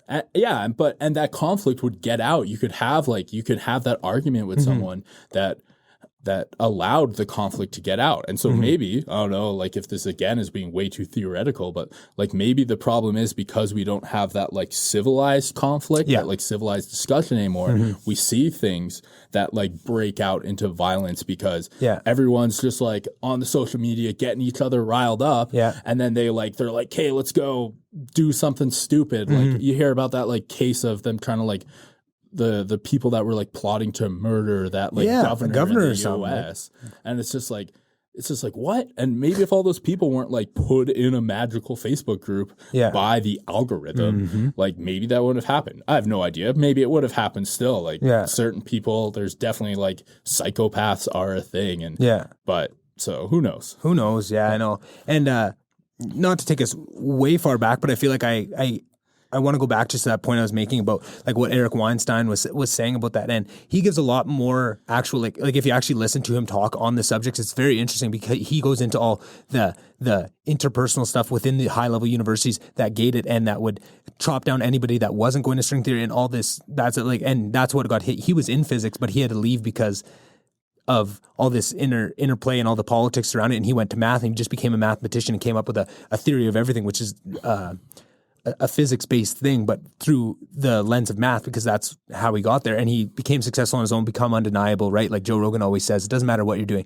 just become undeniable, right? There's a certain level of skill and that you can bring to people that it doesn't matter what they want to say about you. If it's not true or is true, your work speaks for itself, right? And that's something that motivates me a lot. But just to say that even if you don't take, I just think it's a cool theory, even if you don't take his, like that's obviously his play. Like he sees what happened in the world and the stagnation and the pie shrinking and the capture of the rent capturing going on. And people that don't know economics, rent is not actually like rent, like you pay for it. It's an economics term, but just like for like taking money out of the system, like that you're capturing for yourself, that's going on. And he's putting it at the feet of this physics debacle, and I think he makes some really, really strong points for. But I think even if you take his theory out of just something happened around the 70s and 80s where things started to artificially inflate, debt started to artificially inflate, and you can just see it from the facts. You don't need to take his reasoning for it. I just think it's cool. It's a really cool theory. And once you hear it and understand it, you'll start seeing it everywhere. And it's something that really, really impacted me. And I just wanted to kind of go back to that to kind of give a better idea of what it was, because I lack the skills to explain it, but it is a really cool theory and I just want people to look into it. But I don't want to turn people off by just being like, what are you talking about string theory? Like there's a lot more that goes into it, and there's a whole bunch of politics, and it's actually a super interesting story, right? And it all kind of goes back to academia and the high level down the States, and there's so much groups and politics that go on within the interplay of it that punishes people for trying to speak out and go outside of the box. But that's where real innovation comes. It's those, the wackos of society are what end up moving society forward, right? The Steve Jobs were, yeah, sure, he's an asshole, but he really moved things forward, right? And you have to leave room, you have to leave space for that, because it's what really brings things forward, right? Yeah, I mean, yeah, like Steve Jobs, like I don't know if. Yeah, I think most people would call him the inventor of the iPhone and things like that. And like that really that completely, like smartphones completely changed society. Yeah, Blackberries were a thing before it and there were other smartphones, but I mean, it was a thing that people in business used, and they used it for purely business-based things. Emails and shit. Oh yeah, and this brought like that put it in the hands of the normal people. And then, I mean, whether it was developed like kind of not in tandem, but like parallel, I guess, to like social media as well, right? To like this always on culture. I know you've talked about it on the podcast. I know you haven't watched it, but that latest Netflix documentary, Social Dilemma. Yeah, the Social Dilemma. They talk about like the always on culture in that, and just how it's affecting people. And like honestly, the worst part is like how it's affecting like kids. And the younger generation and the people coming up. Yeah. I mean, I was telling you, like, I take crap from like my family and my friends all the time for like not being responsive enough. And like, I'm not huge on social media. I have like obviously like being in live events, you got to have it. I definitely, it's a tool. Yeah, got to have it, like, because that's where the promotions happen. That's where you hear about things, right? And I mean, that's how I keep tabs on what other people in the industry are doing, and that sort of thing. But I take heat all the time because it's like I don't instantly get back to people, or I'm not like and I mean, this is a downfall of mine. There's like I have like 50 cousins on my mom's side, and there's this Facebook chat, and sometimes it's just like, it just is like always popping. I mean, 50 people. We're all over the country in different time zones. And so it pops off, and I'm pretty sure it's on mute, because one day I was like working, and this thing was it was getting in the way of my, it's getting in the way of my thing. So I had to turn it on mute, and I just never got back to it. And I take heat. I mean, on that one, I take heat from my sisters, and I probably should be more active and involved in. I take the same thing from my family on the group chats. I have them all mute. And it's just like, and it's even like my immediate family chat, like, you know, my sisters, well, and now both my sisters have, I guess, like traditional jobs, so it's not as much. But like back in the day, like my sister was working at bars and restaurants, so she was working at night while I was working with the day. So she's all ready to have a chat. Dad's recently retired. Mom's been retired for a while. So, you know, they're having a chat and everyone's getting involved. My other sister might have been off at school, so she's not keeping the same hours. And it's like, and then they're like, well, we've sent like 45 messages and Brennan hasn't said anything. And it's like, yeah, guys, I do feel like, sorry, I do feel bad, but also it's 3:00 on a Tuesday. Yeah, exactly. I'm busy. I've been in meetings, and I mean, this is my own issue. It's like, well, that you at 7:00 on a Tuesday, you didn't get back to us. And it's like, yeah, sorry. I'm just forgetful. There's just so many inputs that, like, you know, I don't know, like when I leave work, I walk, bike, or drive home, and and, you know, it's like a head clearing time for me. So it's like, yeah, you guys were having this huge chat at 3:00. And like, I put it on mute, or I read it just to like dismiss the notification. And sorry, I didn't get back to you, but yeah, I don't know. I've always had this, I feel like I'm very forgetful and other people aren't. And I think other people are, or maybe it's just that they do like immediately get back to everyone. I think it's just the way they prioritize it. Like for me, I'm very much the same way, and I take the exact same shit, and that's the same thing. Oh, there's been like probably it's probably like 1,000 to 1 ratio of messages in our larger family chat to the one I put in there, right? And now if I do say something, oh, Nick's saying something, you know, and it's a big deal when I do say something. I take so then I just also like I'll be honest, that also hurts, because same thing happens to me. And when that happens, it's like, well, now I kind of feel like I don't want. I'm not going to say nothing. Because you guys kind of made me feel shitty. Yeah. I remember I was working. I like took a second job last winter, and one of my like cousins was in town, and I kind of knew, my sisters had mentioned it to me, but like I wasn't keeping up on the chat. And I guess they all, like the few cousins that we do have in Alberta, were going out for drinks. But I was working a second job. And then I had like some personal shit happen to a friend of mine. And so I had to go deal with that. And like I was just getting roasted in this chat. And I got a call from my sister at like 11:30, and I was like, bluntly, I was at the hospital because I had to bring someone there. And she's like, Brennan, you got to respond to the chat. Like, you look like such a jerk. And I finally just respond to the chat. And I'm pretty sure this is the last thing I sent over a year ago, not great, where I was like, guys, sorry, I'm at the hospital right now. Like, I can't come out. Like, I'm all good. Don't worry. But just things are going on.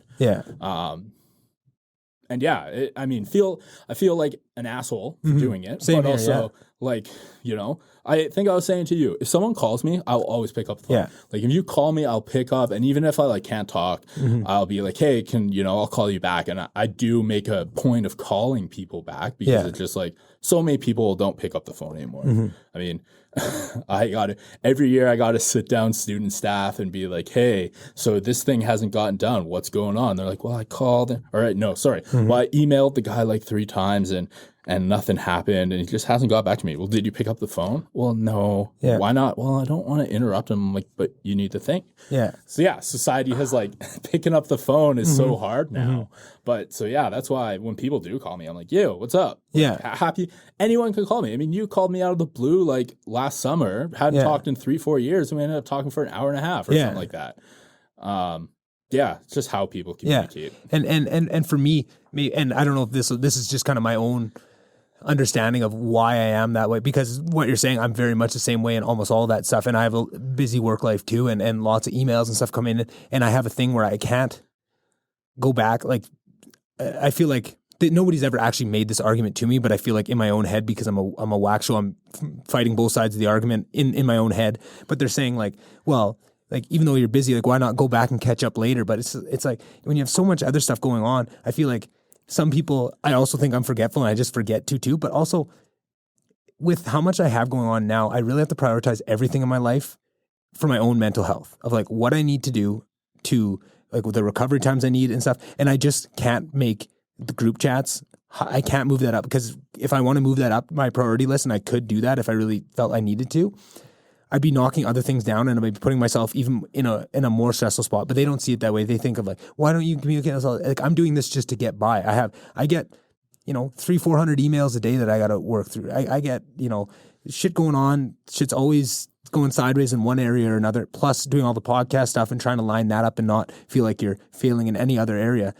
You really have to take stock of all your priorities when you have a really busy day like that, or a busy life like that. And I feel like same thing. I always feel bad about it, but it's just like, and I feel like I used to feel a lot worse about it, but as of lately, I've kind of made my mental health more of a high priority, and I stopped beating myself up over it. Just, no, this is what I need. I know I need it. Maybe they don't understand that, but that's unfortunate. But if they really love me, they'll understand that, right? And they'll understand this is just what I need. And hopefully down the road, if I am a little bit less busy, I can get more, because it's not by any means, and I'm sure you're the same way, it's not that I don't want to respond. It's just, it's not, I can't make it a high enough priority without knocking something else down the line that's going to make my life even more hard, right? Like, if I prioritize where if there's messages in the group chat, I'm always going to read and respond, that's going to be, 20, 30 minutes out of every day that during my workday that I can't do. And my work days are pretty packed with what I need to do. There's some days where I could probably get away with it, but if I tried to make that like a common commitment, it just wouldn't work, right? Yeah. Things would start to fall through the cracks more so than they already do, right? Like when you're as busy as me or you are with what we do,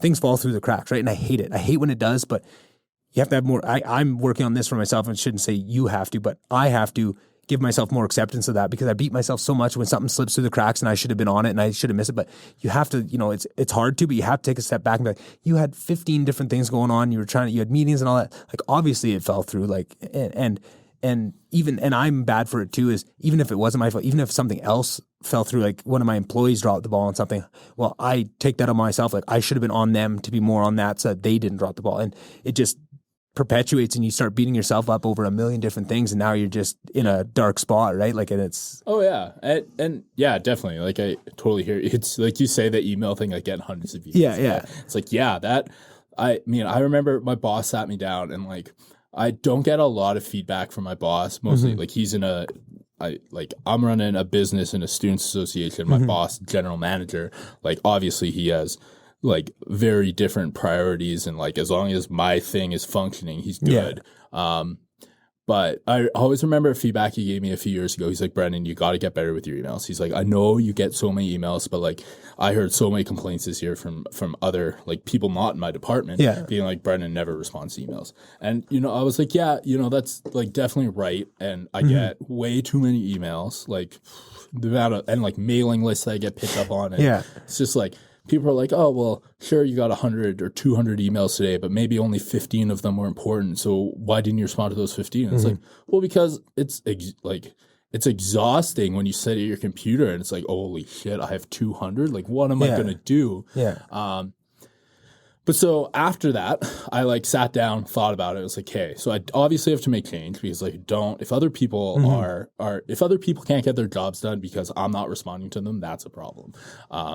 So I remember I was watching a few seminars on it, and one of the biggest things that like changed everything for me was like, I remember listening to one guy talk, and he was the head of an agency in the US, UTA, United Talent Agency. Yeah, I think that was it.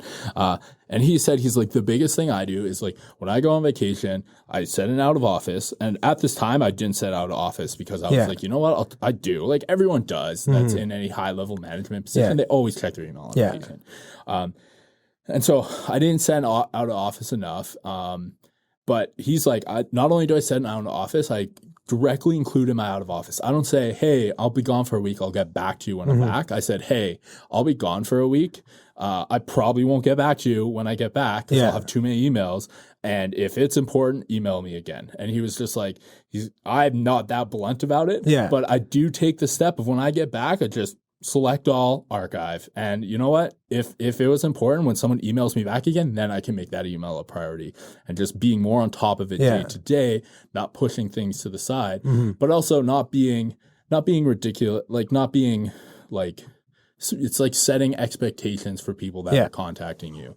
It's like, you know what? I might not immediately if I don't immediately get back to you and you have to send me another email, I had to get, like, I think you said it, like, I had to get over the, like, holy shit. Like, they had to send me another email because, like, I didn't do the thing the first time.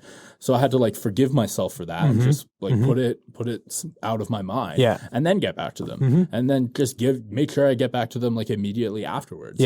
Because the amount of stuff I get, like, CC'd on, or it's like, I don't need or like, people don't really need my opinion. I sat down all my staff this year during the review period and I said, listen, you are doing your job well. If you're not doing your job well, I will let you know. You do not have to come. If you send me an email about something you need and you don't hear back from me, that means I'm fine with it. And you just move on and just like accept it. And you know, if I have an issue, I will make it. I'll make 100%. it 100%. I hear that for sure. And like I trust you. And you know what? If you do something that I don't like, but you sent me an email and I didn't respond to it, that's on 100%. me. And I'll talk to you about it and maybe we can make the change. But also, I hired you for a reason. So do your job. And there are some people that work for me. And I think there's just people in the world that they just, you know, sometimes they just need the validation, to be like, yes, you are on the right track, you are doing the right thing, this is great. And if we need to have that conversation, like 100%, like set up a quick meeting with me, give me a call, like we'll talk about it, and I might provide some input, but at the end of the day, like I want to empower you to make your own decision. So I mean, that was a big step I took. And then the thing about just like forgiving myself for not immediately getting back to people. And if they have to send me another email, they got to send me another email. It's not the end of the world, right? How many emails do you send in a day? Like, it's not that big of an effort to, or even, you don't even have to resend one. Just, you know, go back to that chain, find it and send an email, just hate, like bump or whatever. Just, can I get some eyes on this? And it's funny to hear you say that, the validation thing, because that was something that I really have had to work on learning myself over the last little while, because that was something, a lot of the feedback I got from people was you don't give enough validation, you don't say good job, because the way I grew up, you know, that was not really a lot of something that you had to, you know, you got a good job every once in a while and it meant a lot when you did, right? But it was never handed out a lot by anybody, right? Not like family, just kind of small town. I don't know what it was. It was kind of a, you know, that's just what you do. You work and if you do a good job, that's good. And you get the benefit of knowing you did a good job. But realizing that not everybody works that way. And it's funny because once I thought about it, it's like, oh yeah, I love when people tell me a good job. Like, it feels great and you need that. So like, I'm always working on it, but it's just so against my nature because that's not how I grew up. I have to work at it. I have to really force myself to. Yeah. No, like I've been up and down as a manager, and like in the last year, I've really taken it on myself to be like, hey, I gotta tell people when they're doing a good job. It's like, you know, giving feedback, it's got to be, you got to give. I used to say, and I don't say it as much anymore, although I probably fall into the trap a little bit. Like, we do debriefs after every major project and like wrap ups. And I used to say, okay, I want everyone to come to the debrief with three things, like what went well, what didn't go well, and what do you want to change for next time? And I'd finish it off with, I really don't care about what went well. But I should. And like, you got to celebrate the wins, right? Yeah. And I think as like learning to be a better manager, that was something I was missing for the first, been in a management type position for 8 years in my current job, I guess. And that was what I was missing the first time around, or for the first 5-6 of it. Yeah. But in your defense, and in my defense, because I was very much the same way, we were both kind of thrown in, like, we jumped into that position. There wasn't nobody trained us how to be a manager and all that. We're figuring it out on the fly. And that's the kind of things you have to have, that forgiveness for yourself. It's just, clearly nobody showed me that. Now that I see it, I recognize the importance of it. I'm trying to bring it in, right? And it's not that you're automatic that fixes it like that and you're now there, but you start the process, because everything's like building skills, right? Of building the skills to be doing it all the time and really giving that feedback and making sure people are happy with it. It's something you can get to, but it's going to take time, right? It's just about having that realization that it's not your fault that you don't know it, right? Like there's no reason you should have known it. Well, yeah. And I mean, also, like part that, and I think also part two is like a lot of the time in my job, I felt like it's just constant triage. It's like, I have so much to do and I got to get stuff done. And you know it's never ending. Yeah, it's never ending. And like taking the time to celebrate the successes was like, it's not immediate. It's not getting the job done. It's not helping like the business move forward. But what I realized was missing is I'm missing that like social aspect of like building the staff up and making a better team and like the personal growth that comes along with that sort of stuff. From a purely analytic standpoint, if I look at it like the time put into celebrating wins does not equal any additional output. Exactly. That's exactly the way I think of it. And that's why I don't do it. And I struggle with that as a microcosm for so much of my other issues. I'm so economical and so efficiency focused that things like that are emotional, right? Like I don't give a damn about birthdays or Christmas or any of those things. Like, I just do not care. Yeah. But I know my girlfriend cares about birthdays and those things. So I have to ask her like, okay, what level of like, do you need me to plan a party? Do you need me to like just like flower something little? Like, what are you looking for so I can match that? Because to me, I don't care. And then on my birthday, I would prefer nothing. Nobody ever listens, but I prefer to have absolutely nobody call me. I hate that. I hate my birthday so much because I know I'm going to have to deal with all these calls. I would love for people to call a week leading up and a week after, just not on my birthday. Just like, if you call like a belated, I love a belated birthday. That's my favorite thing because then it's not bugging you on your day, right? Like I'm just having all these phone, because you usually have a million things on the go anyways on your birthday. And, man, I'm exactly the same way. My birthday is January 1. Yeah. And I, honest to God, a buddy of mine, he throws this party every single year, like a New Year's Eve party. Yeah. And it's interesting. His wife, actually, she's also born on January 1st. Yeah. I'm pretty sure, she's actually the same age as me. I think she's the same way. I think I'm not sure. Don't know her well enough to be, but she's definitely, if she is the same way as me, she's definitely better at like taking the praise for being born, I guess. But yeah, I always Brennan exiting at 11:58 has happened probably 3 of the 4 years I've went to that fucking party. Yeah. And the 4th year I don't remember because I had a little too many cocktails. Fair enough. Fair enough. No. Woke up the next morning, it's like, oh, I made it home. Was I there last night? Am I home? Is this my home? Yeah. Oh, good times, but eh? No, I absolutely hate my birthday. Yeah. Feel you on that big. But and just things like that. Like I feel like, but before I would never even realize that was all. I feel this way, so everyone must feel this way. And you don't take on other people's reactions to it. And sometimes you have to, take some of the pressure because they're not doing it for you. They're doing it for themselves too. A lot of time. I feel like that's what I don't like. You don't talk all the time. Like some people I do, and I do appreciate it from, but like, if you wouldn't call me and we would just have like you said, like me and you get on the phone, we'll talk for an hour and a half. Those type of people that we could have a conversation, don't mind it. But just for happy birthday. Well, how's things going? Like, you busy? Yeah. Okay. Well, you're going through the processes of exactly, which is society requires me to call you on your birthday. Exactly, which is like I don't require that because I don't care about my birthday. I know, like, that doesn't change my opinion of what you think of me in the least if you didn't, right? Like I have nothing tied to that, but other people do, and I have to not let my outlook affect how I walk through the world because not everybody's like you, right? And that was a big lesson that I've been relearning a million times over in different circumstances and for different reasons of just that alone. Not everybody sees the world that you do, and you have to be aware of that and walk through the world with that understanding, or you're going to fall into some pitfalls, right? Oh yeah. It's like I think it's called like emotional intelligence. Mm-hmm. Like some people, they have more EQ, I don't know. EI? Yeah. Employment insurance. It's like, what is it? It's like IQ, intelligence quotient, emotional. I don't know. I know what you're saying. I know what you're saying. Some people, they're just higher in that category than I am, because I definitely am like I'm probably not the lowest in the world, but I'm definitely in the bottom 10 percentile. Yeah.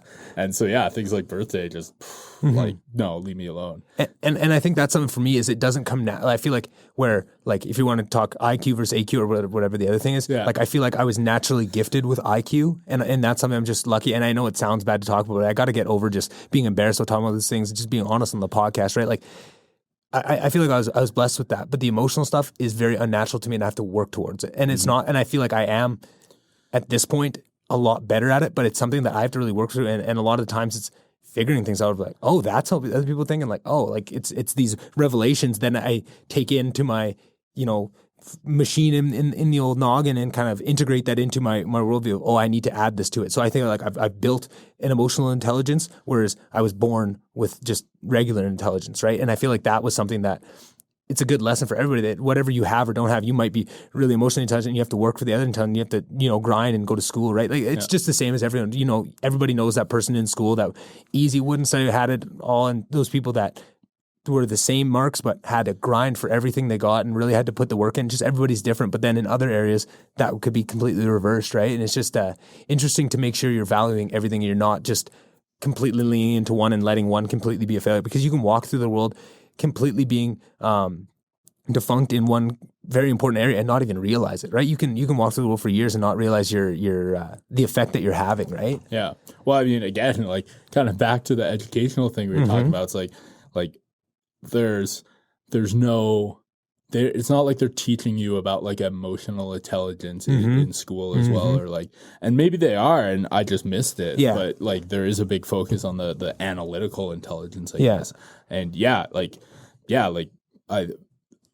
don't know when I like realized this, but realizing that like people made decisions purely based on their emotions. I mean, everyone gets emotional. That's very unnatural to me. Yeah. I've definitely made emotional decisions in the past, but I feel like they're few and far in between where I made decisions that's purely based on how I feel.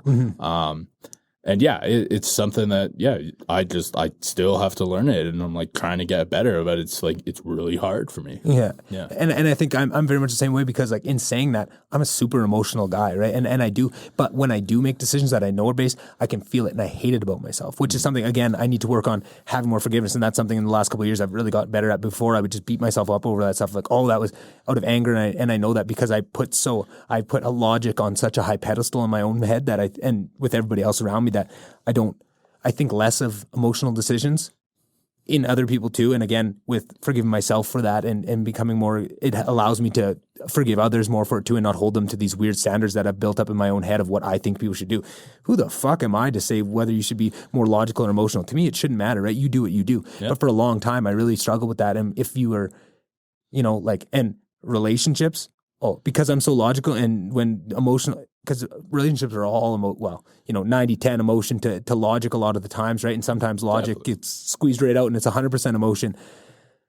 But I just couldn't understand that, and I couldn't put myself into other people's shoes to understand. Like, no, logically this makes sense. Like, I can understand that would hurt your feelings, but now that I've explained to you that's not what I meant. Like, how do you feel that way? Like, I've already explained it away. You can't think that way because I've just explained to you the reasoning behind it. So that brings it out of that emotional phase to the logic. Yep. But it took a long time to understand that's not how the world works. And you have to value people's emotions. And I feel like, again, that's kind of going back to the education system of putting you can go on the other side of that too, where you're too overvaluing the emotions and letting logic fly out the window, which I feel like, to me, it seems like that's more and more where society's going, is just emotions are what matter. Logic doesn't matter. If you feel a way, that's what matters, right? And that worries me too, because that's a very slippery slope and a lot of danger can come out of that. But it's all about that balance. Everything's a balance. And it's funny when you start talking into the deeper levels of it, everything's about a balance. There's always two sides to everything, and it's all about finding in the middle. So when you feel so cocksure that it's one thing that you think is the way it is, that is a huge red flag to put your mind up. Oh, maybe I need to dig into this a little more because I'm way too sure in this, right? And that's another lesson I've been learning lots, is just don't get too sure in something. And usually when you are, those are the places you need the most work, if you're super sure that you're right. Oh yeah. Well, yeah. I mean, it's like with anything, I think that too, it's like, as long as you as a person can identify like where your skills are, like you can turn that and be successful. So if you're better at the emotions, like there are tons of opportunities out there that make that work for sure. I think about my youngest sister. I would definitely, she's kind of the opposite of me, like definitely higher in the emotional intelligence and the analytical intelligence. But she used to say, I remember when she was younger, like she would do less well in school than me and my middle sister. Like I'm the oldest, 2 younger sisters, and this is the youngest one. But there was one time she came home and she said this thing, and I think it's from like Ellen or something, where it's like if you judge a fish based on its ability to climb up a tree, it's always going to appear stupid. And I always thought that was funny, and it's pretty good insight. And I never took it to as heart as much as when I was back over Thanksgiving. She recently started a new job. Like she's not a real estate agent, but she's like managing sales for like a condo developer right now. And she's working towards her real estate degree. But she took me on a tour of the condo she's selling, and just like she on top of it, in every single aspect. Founder element. Like just the sales aspect of that, which I'm not that which is great super at. emotional. Yeah, exactly. Yeah. But, and just like she knew every single detail, she knew all the details, and she was pointing out to me things, and I could tell she was like, she would talk about things like the windows, and they're like, oh, on this side of the building, they're triple plane. And she would walk into a room and immediately say that. And I was like, damn, Paula, like my first thought when I walked into this room was, well, this wall faces the street, so it's going to be really loud. But you immediately, before I even could voice that, you jumped on the fact that, we put triple plane windows in to like mitigate She's very aware of what people are feeling so that she can mitigate that. Yeah. And like she's having great success in it because it's like, it's a place for her. And it's like, it's something where having that like high emotional intelligence like really does affect it. Yeah. And I mean, she was the one I was saying like came from the service industry, like bartending and serving and stuff like that. And yeah, that definitely, those things are like when people are going out to have a meal, they're going out to have a good time. And it's like, it's more about how they feel rather than like what they like do. And in the events industry, I talk with my staff all the time. It's like the look of the room and like the decor and the feeling, the ambiance, ambiance. And so I think that like, but I don't, as like an event manager, I don't deal with guests directly. I deal with my staff, and my staff deal with guests. But like being that person dealing with the guests, because it's like you are a guide and you can make or break people's experiences. Yeah. And like, those experiences, because it's people spending their disposable income, and sometimes people not spending their disposable income. Right. I talk with staff about in a customer service presentation about like friction points and explosion points. And an example from Disney that they talk about in some of their training, and Disney has like great like customer service training resources that they have given to the world. Is friction points. And they talk about how like, when you go to a Disney theme park at the end of the day, you're tired, you're exhausted, but there's thousands of people there who all drove in these massive parking lots. And it might be an afterthought to some businesses not thinking about, okay, well, the person now leaves, but once they've left my gates, it doesn't matter. But for Disney, it's like, no, their last experience they have is going to their car. So we got to have buses, and we got to make sure people find their cars, and like some entertainment along the way. Oh yeah. And making sure there's no explosion, because there's nothing worse than being tired, exhausted, looking for your car, wandering around a huge parking lot. It's going to ruin your day. Yeah. I used to DJ a lot, and I always remember I had this DJ partner, David, and he's a great wedding DJ. He's made like really good money for himself. He's been doing it now for 10, 12 years. Yeah. And I was kind of just like a blip. I came in, worked with him for a few years, and then left. Never did the wedding thing because stress. Yeah, yeah. But I always remember when we were DJing at the bars, like at the end of the night, it's like, okay, just want to get out of here, want to get people out of here. So he used to play like shitty music. And I said to him one time, I was like, David, like, why would you end on a shitty song? Because that's the last thing people are going to remember. You got to end on a banger. Yeah, you got to end on a banger and just like friggin', that's it. Walk off stage, throw the lights on, and night is over. But when people are leaving, they're going to just have that song in their head.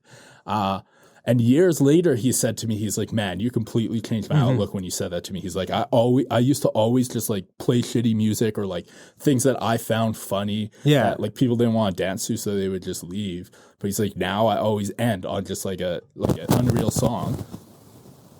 I just need something. I got a weird sound in my headphones. Yeah, I got that too. Okay, I got something. I have such a thing. I'm just a mover. Like they used to say, like when I go to hockey practice, they'd be like teaching the drills and stuff. And I'd be doing snow angels all over, like going around the ice. Like I have no sense. Can't like stay still. Like a couple years ago when those like fidget things came up of like they had little buttons and like spinners? spins. Well, not even the spinners. I never really liked that, but like the little things that have little tactile things to touch and like buttons to press and like a little ball to spin and all this stuff. Like, I love those. I just found it recently, and all the time now when I'm talking to you, I've just got it going because I need something to keep me busy. Yeah, you hear that too still. Yeah, I do. There we go. Oh, I just had to pull it up. Yeah. Beautiful. Beautiful. But I just long story short, it's about like ending the experience and like that emotional intelligence. It all comes back to like how people feel.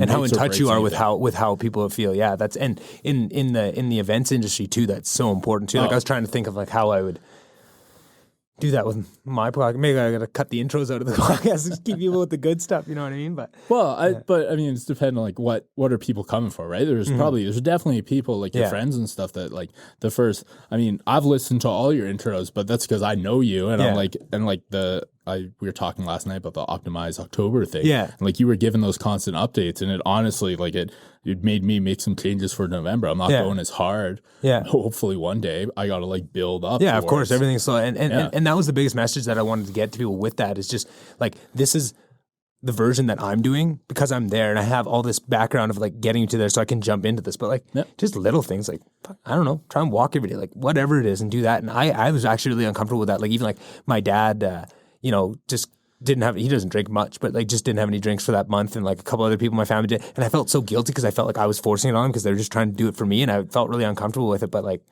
I don't know. Yeah. I don't know. Maybe that's just my own thing I got to work through. But I definitely felt really uncomfortable with it once I got into it, which I didn't expect. Well, I mean, they always like, they say like, one of the things I've needed to do for the last 5, 6, 7 years is like I gotta lose weight, and like I do try different things, but I never like broadcast it. I'm never like telling everyone like this is what I'm working on, and like this is what I'm gonna try this month. But I haven't been successful with it. I have huge ups and down swings. Like in the last year, I've lost 70 pounds and gained 70 pounds. Like I've been all over the map.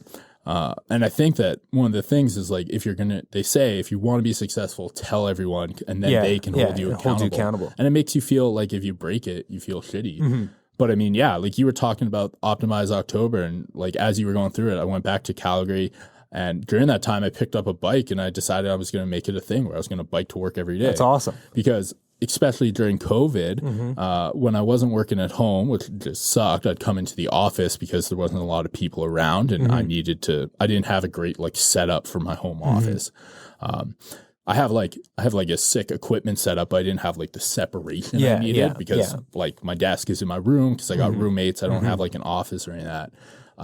But I was driving all the time because I could walk. It's 25 minutes, 30 minutes. And it just feels, it can just be like exhausting to start, and it's not tough. It's not like it's a tough walk. It's just the half hour. Yeah, exactly. That's so much more of what I think is like. The working out is not even a big deal. It's the hour that it takes out of my day and the hour and a half because like getting ready. Like I get up at 6 a.m.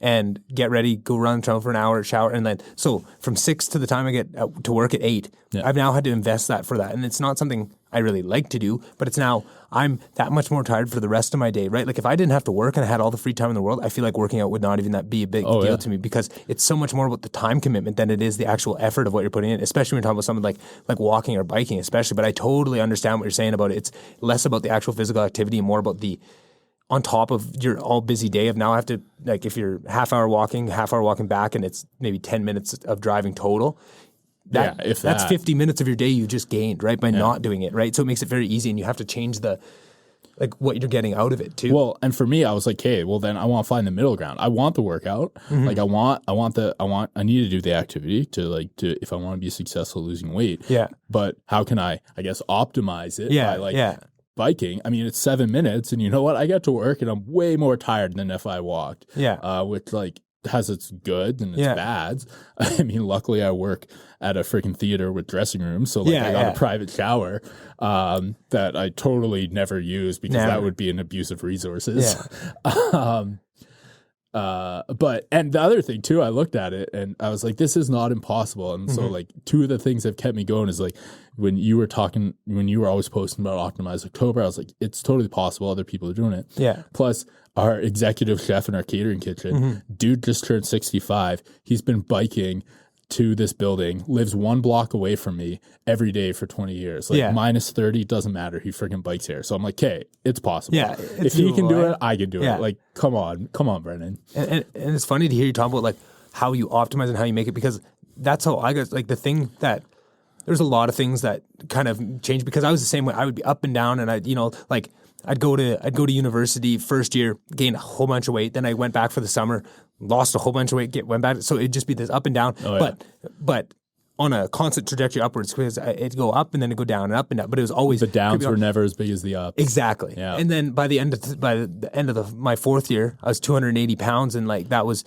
way different than what I like average like of where I wanted to be, and I had to make a big change. But it didn't all fall off. Like I definitely lost a bit, but only I was still like 250 pounds. Like I lost like the first part because I just kind of got into just getting out of Lister, I think was enough for me down. But I still really struggled with getting anywhere further than that. But there was a couple of things of not figuring out how I needed to optimize it to make it so that I enjoy it. So right now, what I'll do is I know that when I wake up at 6, I get to go. I throw my computer on top of the treadmill, and I watch YouTube videos like Adam Savage and podcasts and stuff. Things I really enjoy, so I'm getting something out of it. Right? Things that you would do even if you weren't on the tread. Exactly, exactly, and that's what made the big change. I think going back even further than that was once I found podcasts and how just that lined up with what I like and just how much I really enjoyed podcasts. Now I have something every time I run, I get to listen to a podcast, which is something I really enjoy doing. And if I wasn't at work, I'd probably do anyway. It's the thing I do in my downtime. Now the workout is not the other thing. And it was never the workout. It was,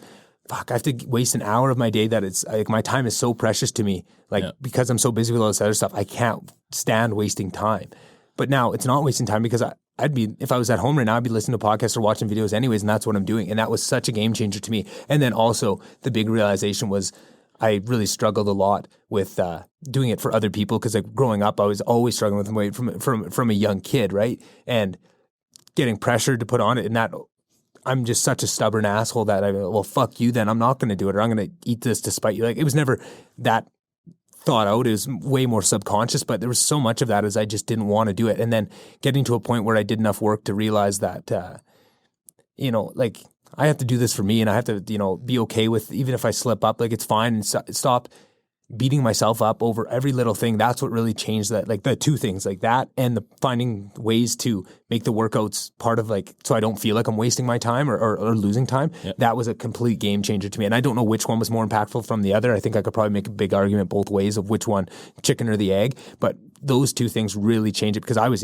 same way, up and down all the time, right? Really struggling with it. And really beating myself, like the self-talk and the mental talk around it was terrible. Just, oh, you're a fat piece of shit, and just beating myself up, like just, which is so antithetical to the goals you're trying to do. It pulls you back so much, but when you're in it, you can't see that, right? And it's just what you do. It's just the natural narratives that you're always saying. But then once you get out of it and you can take a step back, I was like, oh, that was not helping at all. That was making this so much worse. But it's so hard to see when you're that close to it, right? You can't see the forest through the trees or whatever that saying is. Yeah. Yeah, I mean, for me, between like looking at your posts and then I also went like backpacking in late August.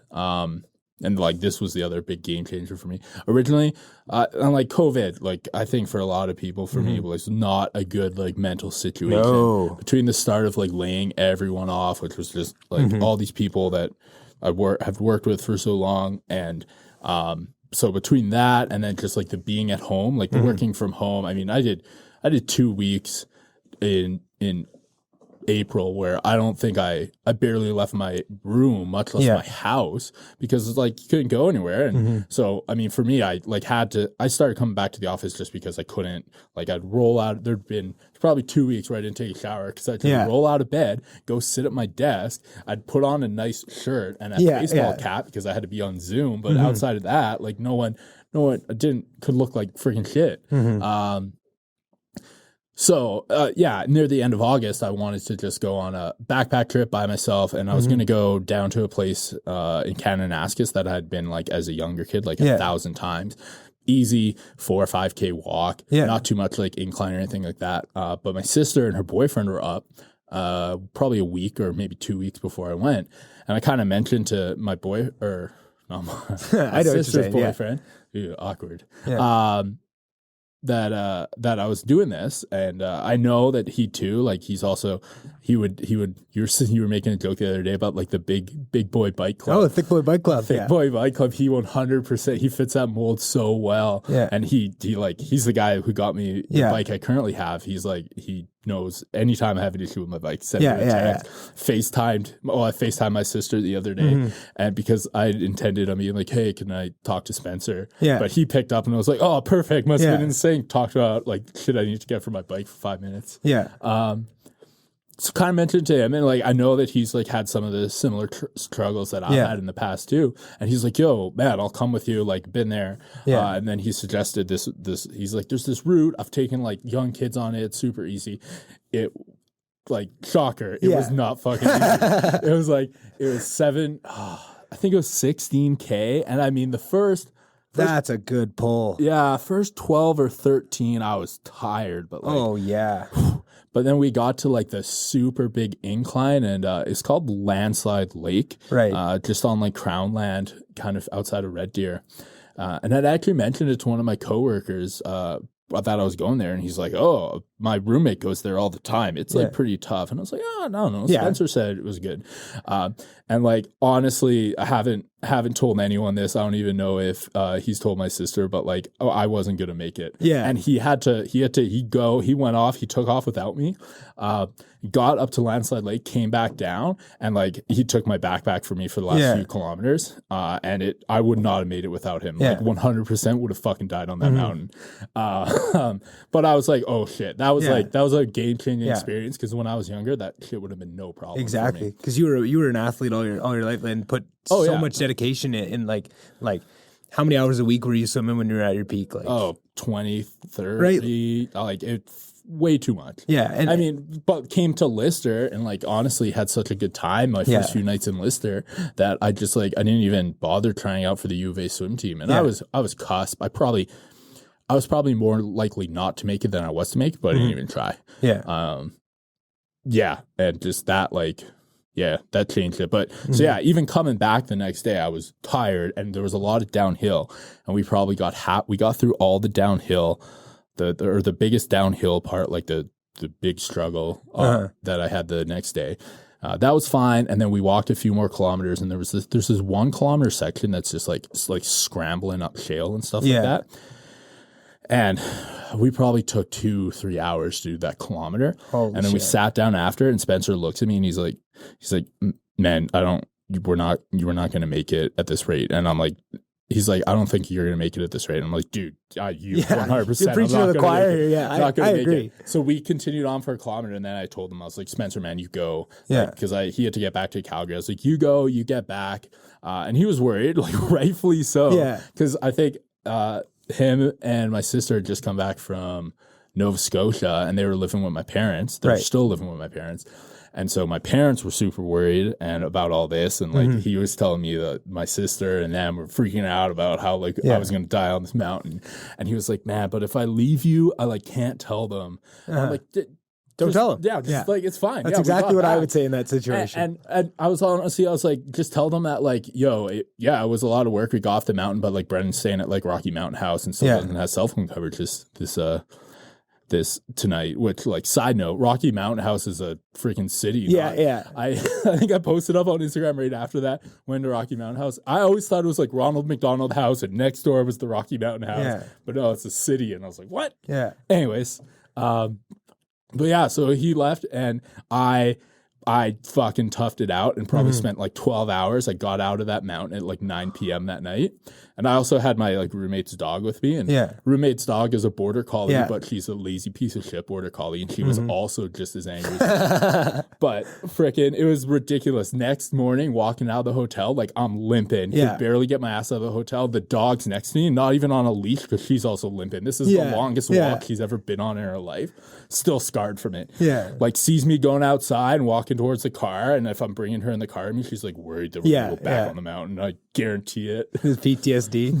But so between that and then I was just like, I gotta make changes. But I also I got to make changes like in smaller increments. Yeah, for sure. And so I've always been like, it was funny. You texted me when you started the podcast and you're like, man, just like when I make a decision, I want to go hard. And you got like the tablecloth and you got shirts and hoodies and all that shit. Equipment. Yeah. And I laughed because I was like, man, that's exactly what I would do. If I make a decision, I'm going to do something, I just all in. Yeah. And so over the years, I've been all in, like, okay, gym, like running every day. But it doesn't last. I don't get past the 20 days to make a habit. Yeah. And so this time it's, about small things like drinking. We went drinking last night. First time I've drank in weeks. Drank way too much. Yeah. But it was fun. Oh yeah, but just small steps, you know. Like, of course, and that's how you have to break everything down into those small steps to make progress and then to see progress, because I think that's what everyone tries to do everything in the world and they don't see progress, and it's like, oh well, fuck, I'm giving up on it then, right? And it's so easy to do, and I did it all the time. But the more you can break it up into more manageable chunks, like the better off you're going to be, right? Yeah. You're definitely on the right track with that. That's for sure. Yeah, I mean, we'll see. Yeah, like it's stuff like, you know, instead of quitting drinking, I decided, okay, I'm going to quit drinking alone or like at house after, like, you know, no more like having 3 or 4 drinks a night with dinner, just drink water. But if people are up and there's a reason to, I'm not going to hold back on that. Yeah. And that's the kind of compromise you have to have that still allow you to live your life too. Like that was one of the biggest things I found too, was my problem was never exercise. I always exercised a lot and I could force myself to exercise. Like I said, I was more worried about the time commitment than the exercise. Mine was the nutrition, right? And they say you can't outwork a bad diet, right? Like that's a very, very common saying, but my self-control on my diet was so bad. And a lot of that came from the bad self-talk and not loving myself. And it sounds, you know, silly, but so much of it came down to that. And, well, it's also just too, if you're busy, like you get home, you're exhausted. How easy is it to freaking lie on the couch and just Uber Eats? Yeah. And so, that's like one of the other things I committed to myself was like I deleted my Uber Eats. Didn't just delete the app. I actually went in on the website and like clicked delete account. And you know, I go to Costco and like I might not always pick up the healthiest food, but like I try to pick up healthy food, but then I also try to pick up like easy food. You know, like pre-made pizzas or whatever. So I can just, if I'm having a bad night, instead of like defaulting back to Uber, it's like, okay, I'll just pop a pizza in the oven. Cause at least it's like halfway in between. It's not getting me back into the fucking ordering Uber Eats. It's, I mean, not great for me, but also I still made it myself. Made it myself. But that's exactly what it is too. And like that was one of the things I had of just, it was the self-control thing of just not being able to. So I had to figure out ways, and intermittent fasting was huge for me, of finding out like, oh, I can go, because I'm always so busy at work that like, it sucked at the first, like probably first 2-3 weeks really sucked at trying to do this, because your body's like, man, why are you not eating? Like it's 12 o'clock. Like, why? Like, what the fuck are you doing to me? But eventually you get into it. Now it's not even a big deal. Like, if I don't eat till 2, I'd be like, I haven't eaten anything today. Oh, actually, I mucked a couple pieces of turkey on my way out the door trying to run here because I was late. But that's not a big deal to me, right? But that worked with like, I know self-control when it comes to diet is not my strong suit. So I built ways around it so that if I don't eat till 3 o'clock, you know, I have my freshie that I eat every day for lunch. I'm full till, you know, 7, and then I try to go to bed by 8. So I can only do so much damage in snacking, and I still amazingly make it happen. And I still do a lot of damage, and can, like, in that window of 3 o'clock till like 10 o'clock when I'm sleeping, I can eat a lot in those 7 hours. And that's why, you know, like I've kind of plateaued at the weight I'm at, which I'm super pumped with and happy with them at. But what I love about it too is I'm not killing myself, right? Like the running every day is so part of it. And that's just, I pretty much only run every day so that I can eat more, right? That's the only reason that I do it. Like, when I really break it down. I mean, like so many like health or like weight loss experts say like working out is not going to like lose weight. It's all about the diet, right? So, but it's so much harder like that. And they're right, but that sucks that they're right, because fucking the working out is the easy part, right? Like, and nothing's easy. It's all hard, but comparatively, trying to like working out is once a day commitment, and now you're good for that day, and you get eating right is a 24-hour 365 commitment if you want to do it right? And you can let that fault at times, and you're gonna let it fault at times, like you say, but then it's so hard not to slip off altogether, because now, right, like the only way to kind of fall off working out is just to not do it altogether for a couple of days, right? Like, but it's so much easier just to force yourself one day. It's easier to get back on track. But with diet, it's so easy just to fall. Like I still do cheap meals and stuff every once in a while, and I do that, but like I'm so quick to fall down that rabbit hole where I don't care and I'm back into it, right? Like, and that's the thing with October. One of the biggest things I quit was pop. Like I was drinking, I don't know, like 5 or 6 bottles of Diet Pepsi a day for years and years, like all through university. Like every time, like if anybody knows me and listened, they knew I was like that Diet Coke guy. It was Coke then because that's what campus had, right? But everybody knew it. Every time I was in the gym, every time I was, in the Tucky seeing people, I always had a Diet Coke with me, right? And that was just what I had, and that was part of it. And I know that I don't want it. I haven't drank one since, like, it's now November 14th, and I still haven't had my first pop since like cutting it out for October because I know myself and I don't want to slip back into that area. And I know just from past experience, like I don't do well with addictive things, right? Yeah. I very well know that about myself. And for the longest time, I used to pride myself on, I don't have an addictive personality, which thinking back on my fucking 19 years old saying dumb shit like this just makes me cringe. But I remember. I don't have an addictive personality as you have like your 7th pop. Yeah, exactly. Yeah, no, been there. Yeah. But I always thought that because liquor was never a problem for me. And I could drink and have no draw to drink. Like the only draw I have to drink is like having a fun time out with friends. But I could do that sober, or I could do that. But for some reason, liquor just never grabbed me. But other things have grabbed me. Pop has grabbed me. Chewing tobacco for a while. And I'm sure that my family's going to hear this and they're going to love that because I haven't really told them much about. But that was a hefty one to get off and was so hard to quit and that kind of shit. Like I know myself and I know I'm not good with it. But other things, it's just about those things. But I have a very I know that about myself, and because I know I have that addictive personality that I thought I didn't have, I watch for it. Yeah. And I reevaluate my relationships. With cutting out everything in October, that was kind of the thing, is just it wasn't that I was very unhappy with what I was doing. Like overall, compared to the rest of my life, I was in a pretty healthy spot, probably the healthiest I've been in my life, if I'm honest. But there was some things that I was doing that was residual that I wanted to just evaluate my relationship with and see if it's natural. Is this something that I'm just using as a tool and I'm kind of leaning, or am I leaning on it too heavy? Am I falling onto that addiction side? And I just feel like that makes me so much better. But all these things, just understanding that maybe you do have a problem with some of the stuff and you have to watch for it, puts me in such better place than just thinking, oh no, I'm fine. I don't have an addictive person. Yeah, chugging pop, having a big chew in my mouth, and I'm like, oh no, I don't have an addictive personality. Fucking idiot. But like shit like that, it just and just to stop myself there, I shouldn't call myself a fucking idiot, because that's the old school pattern. Is just I know exactly what was going through my head, the stresses that I was under at that time, that put me into that place to not see that. And I can look back on it and just, have, oh, kiddo, like,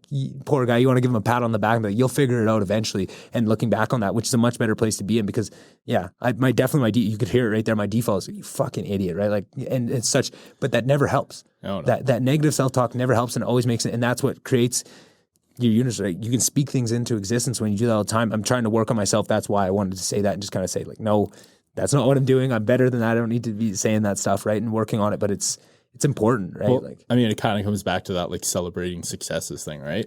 For sure. And I mean, it's a little different. Like, this is it's a personal thing instead of like a professional. But I mean, you're not celebrating other people's successes at work. You might not celebrate your own successes either, which can be problematic. Yeah, for sure it is. And when you brought that up about the actual, like, in work, not celebrating your successes, I'm very bad for that. Over the last 6 months with work, I mean, I explained a little bit of it to you. Just, I haven't really talked about it on the podcast. I don't talk about work much, but I've been forced to step into roles that I never, like, I was already, out kicking my coverage and what I was doing, and was really learning on the fly. And then about 6 months ago, things changed at work where I had to take another step up and step into a new role that I had no idea what I was doing, but I was not the only person, but I needed to take that on and work through it. And I was really struggling, at times, like I've explained on this podcast, of like getting really depressed at points, and during COVID and all that stuff, and really getting to low points.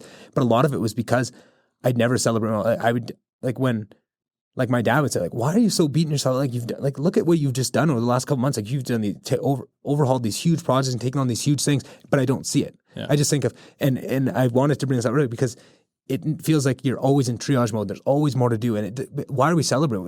Like, fuck celebrate. We have so much more shit to do. Let's just get that behind it. And I'm like that, but you're right. It's very much the same. I've never put that together till just now, of not celebrating that stuff, like how much that, in fact, like, I always thought those are two separate things, but what you said, that very much is the exact same issue, right? And working through it in one, right? Like, helping me work through it with work, of giving myself the credit for the good things we have done, is helping me when I do have that bad self-talk, of just, no, like, you have come a long way and you have to celebrate those things. It's very important. And it's funny that even doing all this work, I'd never put those two things together side by side and looked at them, which is why I love getting into conversations like this. Because if you don't sit down with someone, you don't get to that point where you make those realizations. And those are the big things. Those are the things that really move you steps forward. I find probably every podcast I've done, this is 31 now, like every podcast I've learned something big about myself, right? Just with the long form of it, and just where sometimes you learn 5 or 6 things, like that one I released last week with Cody Twin. Like I learned so much about it. And then the days after, like thinking about the stuff we talked, I learned so much. But there might be ones where I don't learn much and it's more of just a fun one, but you always take something out of it. And that's what I love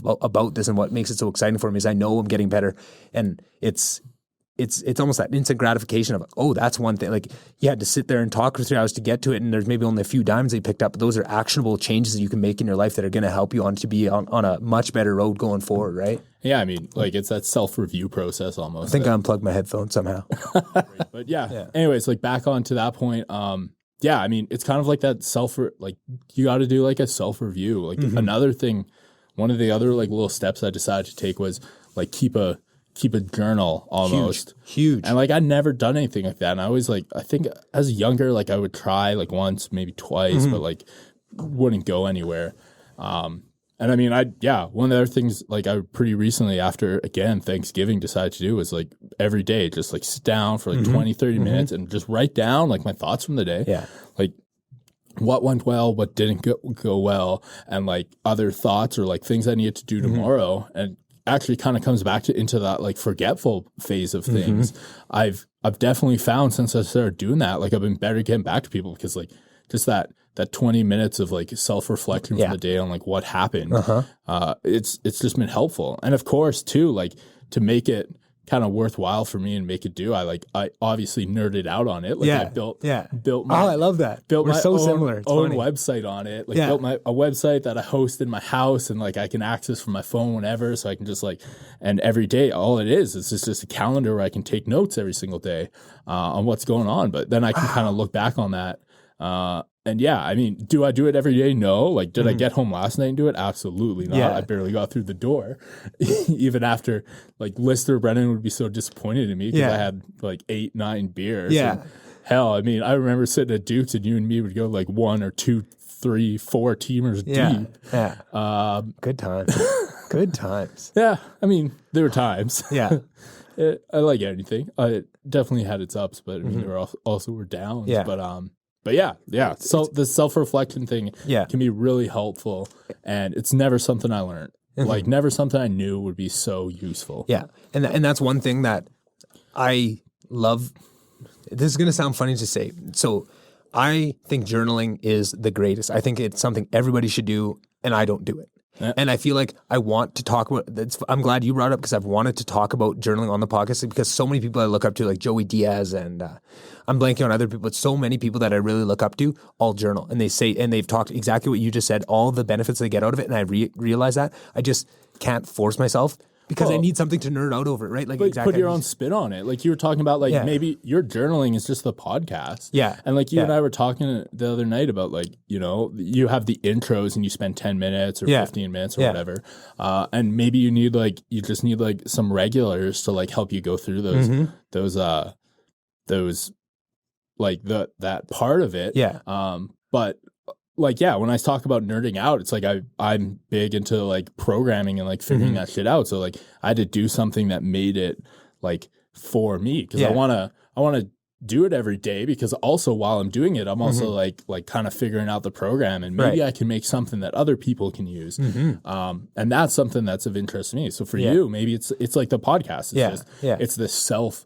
Obviously, like I couldn't do it because it's like this public journal that you're throwing out, but I mean, you've even talked about like, you know, like blogging or just like sharing your lists of stuff that you like. So you just got to put your own spin on it. Exactly. And that's something I have thought about too, because during Sober October or Optimized October, that was something that I was thinking of doing. I was trying to think of different ways I could do it, of just like going live and just doing like a quick journal of every night that I would document of every night of it. How did it go? Right. Like my first time, I definitely planned on journaling every day of October, but it fell off. I didn't do it the first day, so then I never did it again. Right. And I felt like it was so much work to build those stupid Instagram posts. Like but I mean, you did throw out those you threw out those Instagram posts most day, didn't you? Yeah, I didn't miss a day, but sometimes it was a couple of days late that I'd kind of do a catch up on them, and I hated doing it because of just.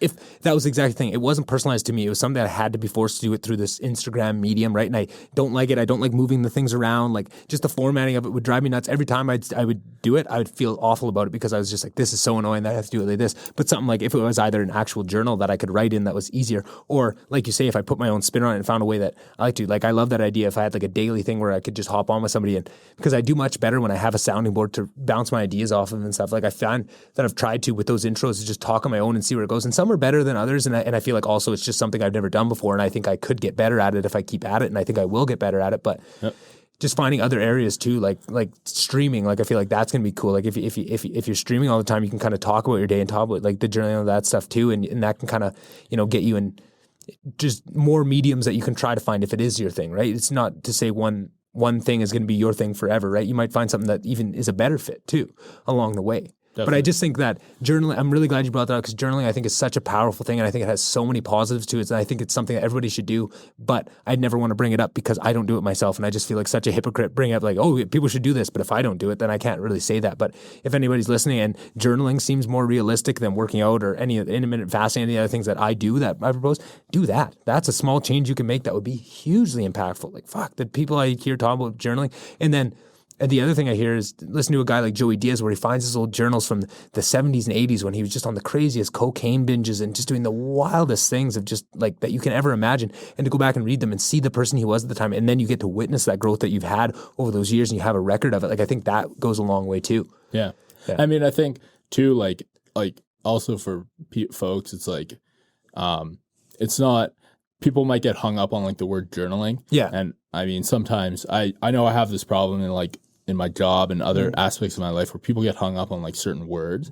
And I don't think like journaling, it might not be journaling is the right word, but it's like you need to build in a like semi-regular process of self-reflection. Yeah, self-reflection. And whatever exactly. like medium that takes. Yeah. And like journaling is an easy word. Could be meditation even, right? Like, just some time, some way, some outlet just that allows you to like work through thoughts in your head. Yeah. 100%. I couldn't agree more. And I think that's a very important point. I'm glad you made that. Yeah. Because it doesn't have to, journaling puts it puts constraints on it that don't need to be there. Yeah. It's more of a metaphor for what that needs to be. It's some sort of period of self-reflection for sure. Yeah. And like whether that's, making a podcast or doing voice memos or meditation, writing things down in a book, going for a walk, like whatever it is for you, right? It's just that quiet time that everybody needs. Yeah. And that was something I've talked about lots on the podcast of not realizing my own need for that.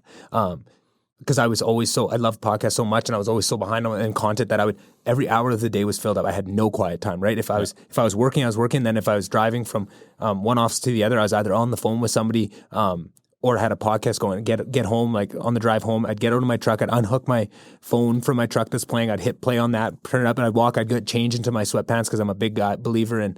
As soon as I get home, it's out of the jeans, out of the work clothes, into hoodie and sweatpants. That's always what I do. But it's always podcast going while I'm making dinner, right? Or anything I'm doing that night, whatever I got to do. There's going to be a podcast. But I realized that doesn't give you any time to decompress or check in with yourself, right? There's so much more that I have to find periods of quiet to balance it out. Oh yeah, I mean, for me, like I always like if I'm working at my computer, I have music going on in the background or YouTube video or TV show or whatever. And like when I'm doing my daily like check-in journal thing, it's like no, I take my laptop, I go sit on. There's one chair in my house that's not facing the like TV or any sort of media thing. I go sit there, turn the Bluetooth off, turn the Wi-Fi off, so it's just like I'm just focused on that thing, and there's no distractions. Because I think like even in the first like few days of doing it, some days I would do it. Well, some days I would do it too, but I'd still have like the TV show on my other monitor or whatever. Right. And so I was looking back on it though, and I was realized, like the days I did that, like I'd write like three bullet points or only have like one thing to do tomorrow. But the days where I really focused, like just solely focused on that with no other outside distractions, like I'd write, like 2-3. I had a day where I wrote 5,000 words. Yeah. And it's just like just huge lists of things I was thinking about all day. Yeah. And it's not just like, I don't know, I think a lot of people think like journaling is you get this like fantasy from TV that it's like your inside voice and you're writing a story that's kind of like in your inside voice. But for me, it's literally just making a list of like, okay, what's everything that went well today? What's everything that didn't go well today? What are all the things I got to do? What do I need to? Yeah, exactly. Yeah.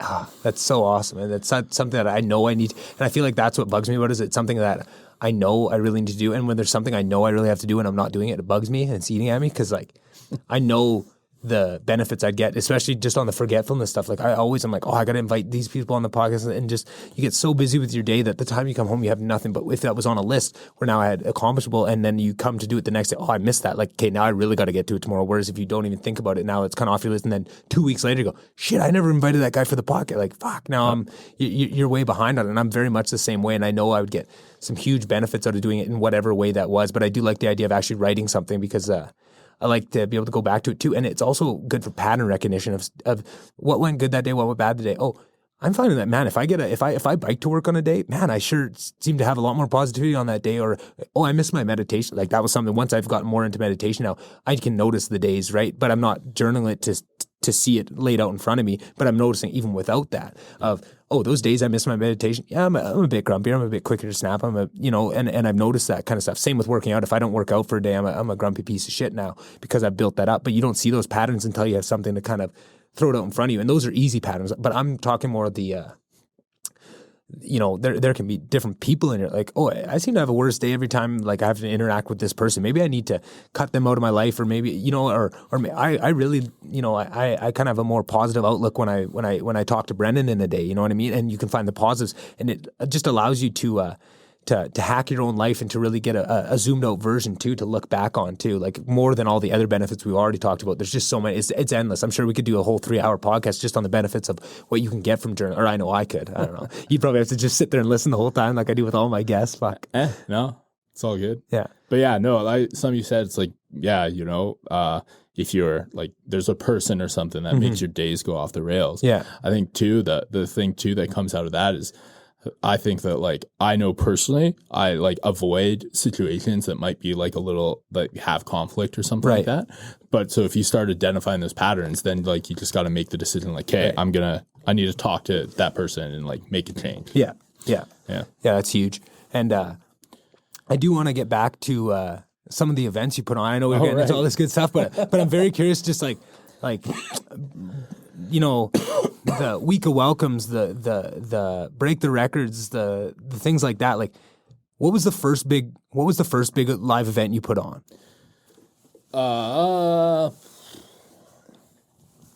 Honestly, like, and I don't give this enough credit over the years, but like the first, I guess the like first big live event, like specific event that wasn't like an ongoing thing, was I do think like break the record when I did it in 2010. And for those that don't know, it's like, give a little breakdown of what break the record was. Yeah, it was a world setting dodgeball game with like the most participants. And in 2010 the goal was 1,200. We ended up getting certified at like 1192 or some crap, because the judge disqualified someone that was there.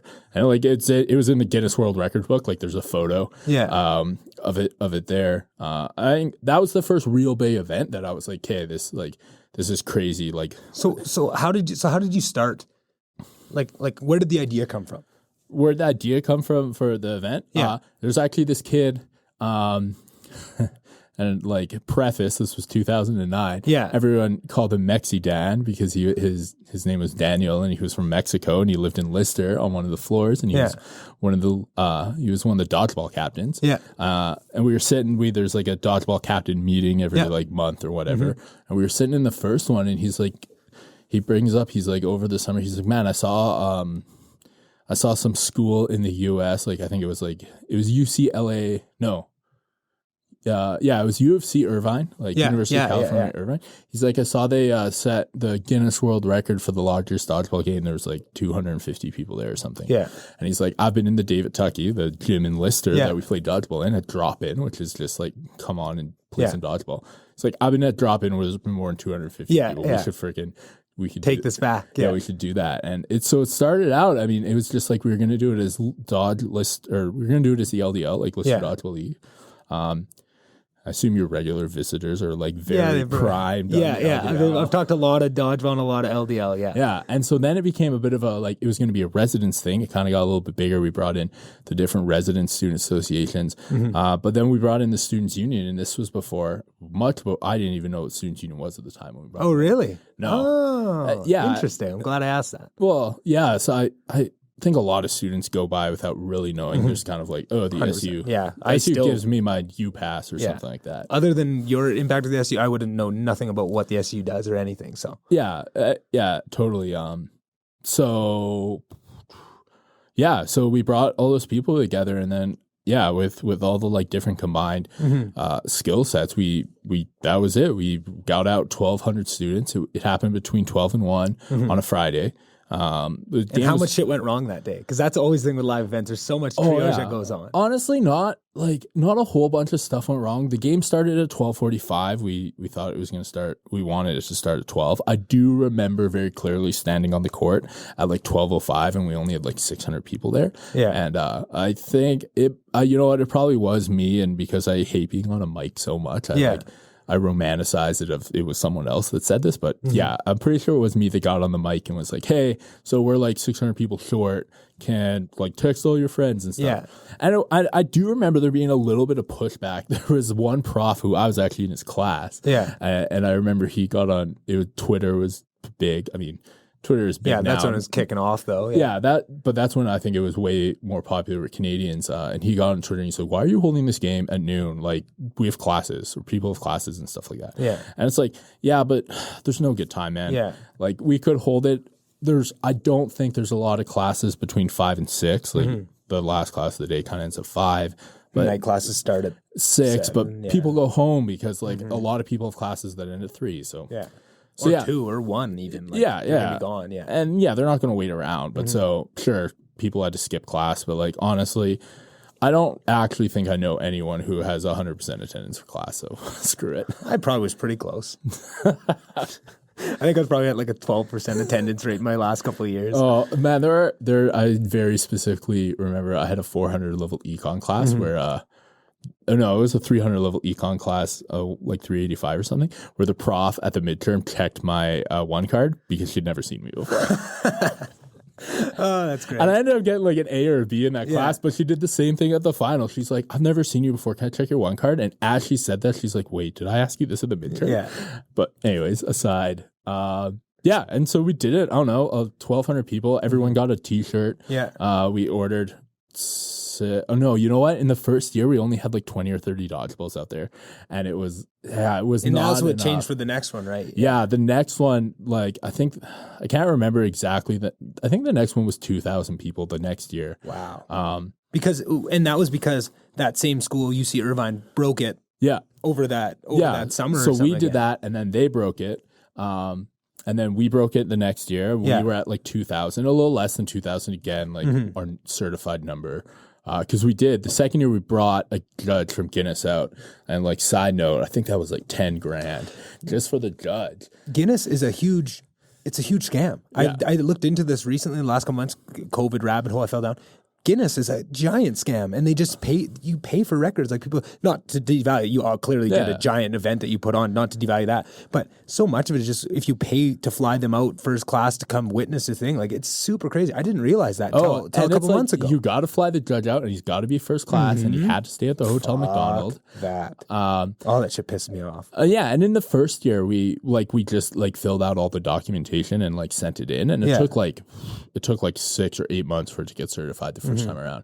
But I mean, it's also the media aspect of it, right? Yeah. And it's fun, and everyone had a good time. Like an event like that, everyone loved it because whole university got on board. Like there was a big push by the dean of students at the time, Frank Robinson. Like great guy, love that guy.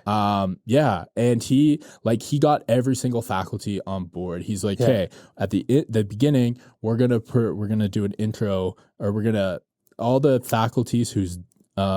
faculty deans whose faculty support Break the Record are going to be able to sit up on the stage and and like we'll intro every single dean. Yeah. And I remember it was like, I want to say it was engineering. It might have been business, but those are two easy targets. Yeah. They weren't going to give any money, and they were going to be the only deans not sitting on that stage. And one of them came in like the night before, and they're like, "Okay, here's like $5,000," because the dean was like, "Wait, every other dean, every other dean is going to be sitting on the stage, and I won't be there." And even like the smallest faculty, like faculty of Native Studies, like they scrounged together like $500, which they have no funding. Smallest faculty on campus just to get up there.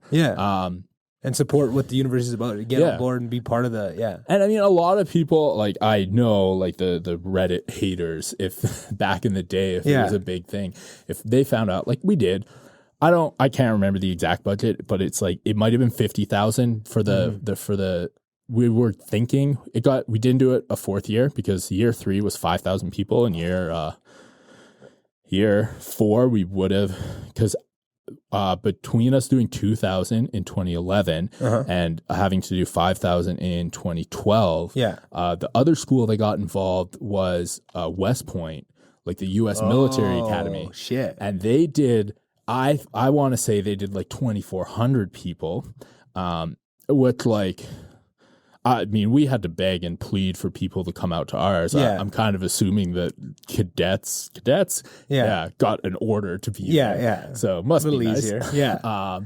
But yeah, my boss, I remember at the time, she called West Point to see what was up. Like, were they actually doing this and stuff? Because it was, I don't think they flew a Guinness judge out, so you couldn't it was harder to find the details about it.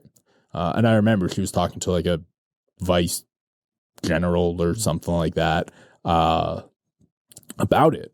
And so, year 3 was like 5,000 people. And like, I want to say we spent $100,000 on that. Yeah. Well, just balls alone, because how many balls do you think you had for that? I know for sure we had 1,200 dodgeballs, 1,250 dodgeballs. And those aren't cheap I don't remember exactly what they were on, but I remember when I first came in as an exec and looked at the budget of what it ran, they were expensive, man. Yeah. So I think at the time we were paying $10 a ball, which is a wicked deal compared to what they're really at. But if you're ordering a million of them. I think if you go to like the store, and like this was the official dodgeball that we used, they're like $22. Yeah. But we had to order the distributor in Edmonton, who honestly was, I remember talking to the guy one year, Sports Factor.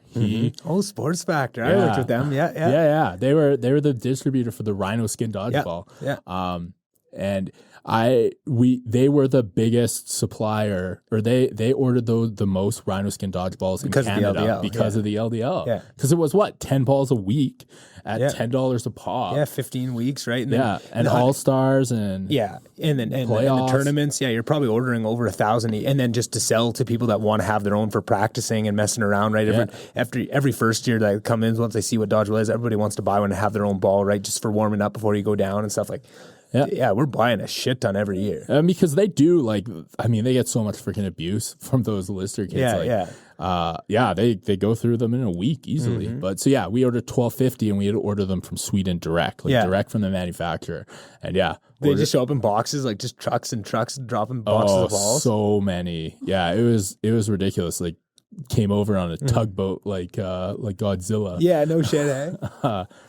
Came over on a tugboat like King Kong. I think that's a How I Met Your Mother quote. I feel like in my head I just imagine big fucking dump trucks just rolling up and fucking dumping like this, and just all these balls coming out right into the they came dome. I remember specifically they came in boxes of 48.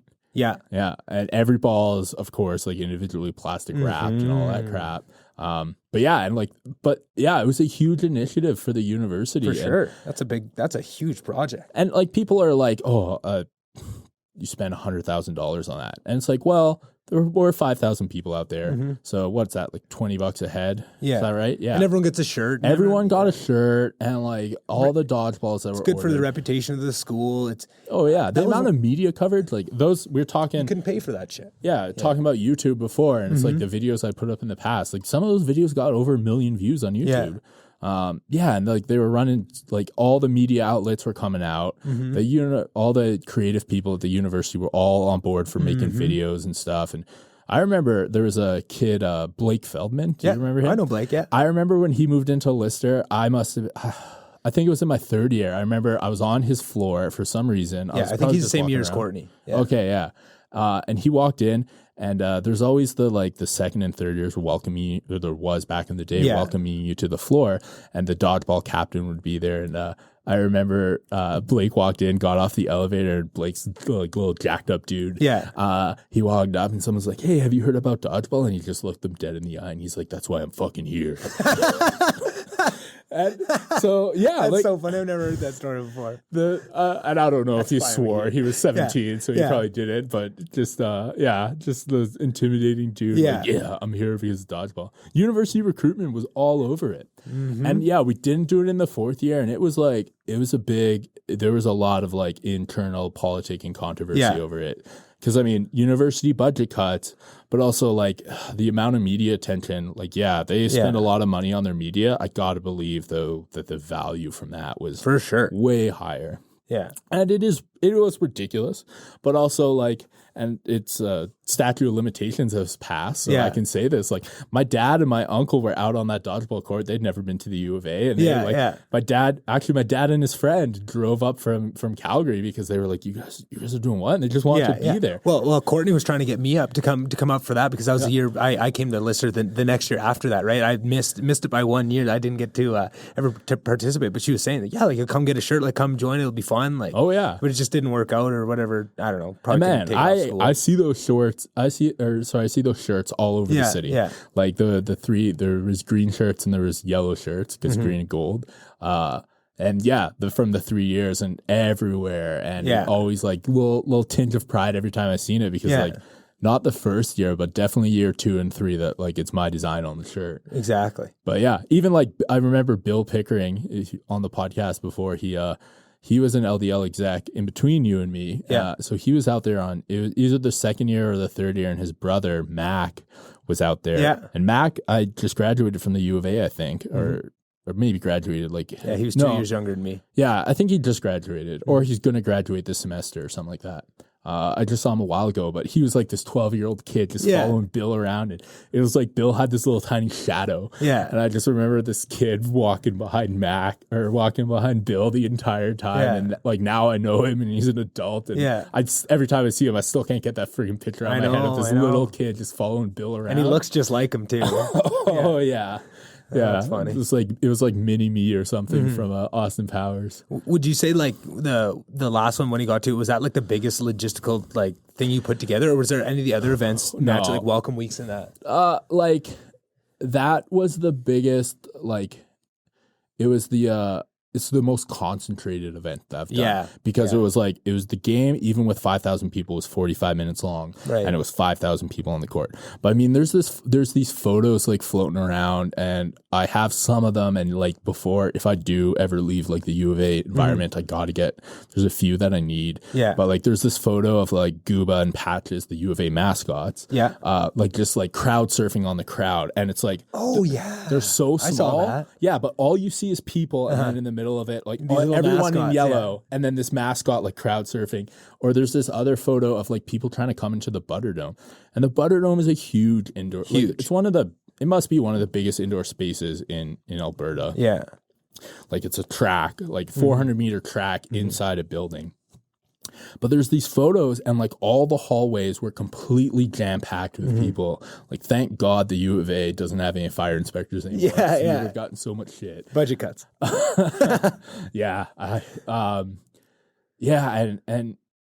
It was just crazy, and just like everything went well. Like we did it, and like looking back on it, there were certain things that just didn't work out. Like we would have a bag check because everyone's got their bag, and like the Butterdome did not have enough lockers. They probably still don't for everyone to check their bag, but so we couldn't have people with their bags out running out just like dangerous. So we had like a bag check, like a coat check, but just nightmare. Absolute nightmare. I think in the third year, like everyone was lined up after the game was over trying to get their bags back. And just like we had 100 volunteers solely dedicated to bag check.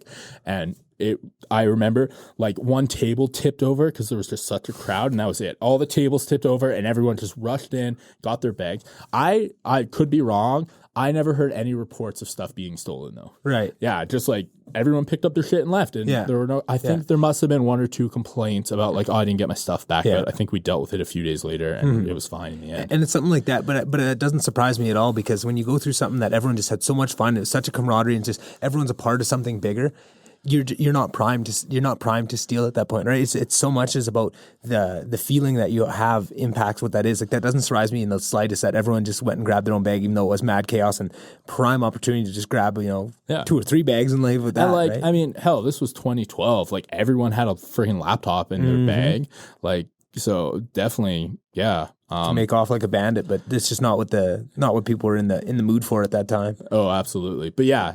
Just like, yeah, definitely that's the most concentrated event. I've done bigger like budgetary events since then. And like, what would be like the biggest one other than the break the records? What was like some of the bigger ones you did? Some conferences, like the U of A hosts a lot of academic conferences. Yeah. So like I've been involved in a lot of that, like the hosting, especially because like the theater is kind of the one non-academic space on campus. Right. There's the Tim Center, another theater on campus, but it's significantly smaller.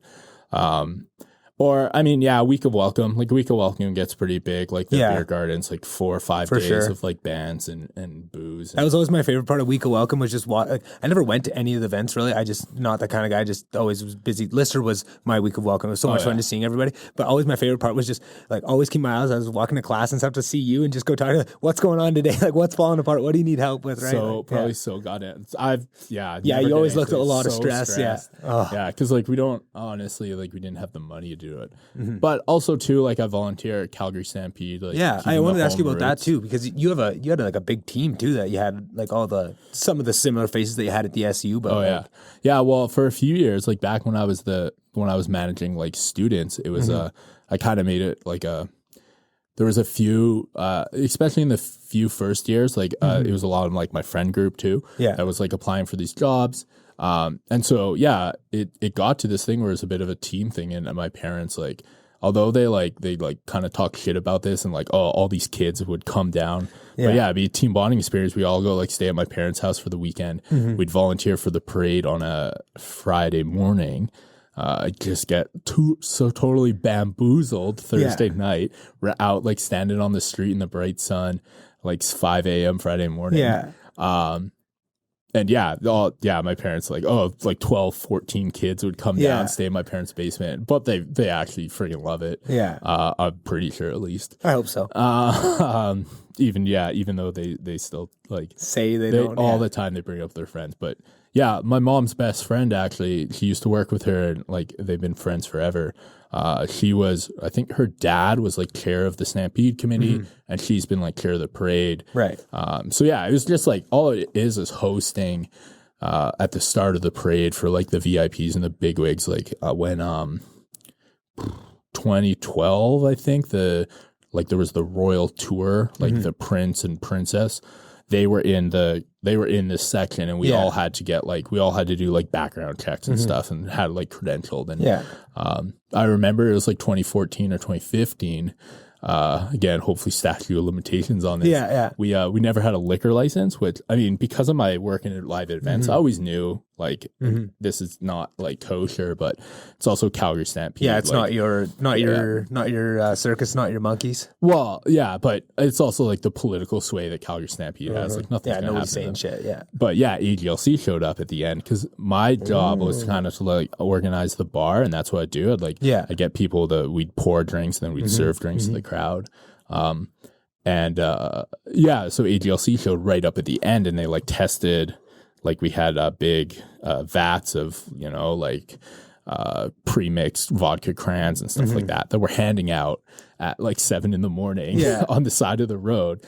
And sure enough, they took like samples and stuff. But I mean, nothing happened except we had to get a liquor license the next year. Yeah. Because like sitting in the crowd was like the mayor of Calgary, the premier of Alberta, the prime minister of Canada, like the royal families. The police chief. I even think the year the AGLC showed up, it was like the police chief was sitting next to like the commissioner for the AGLC in the crowd, like drinking booze. Yeah.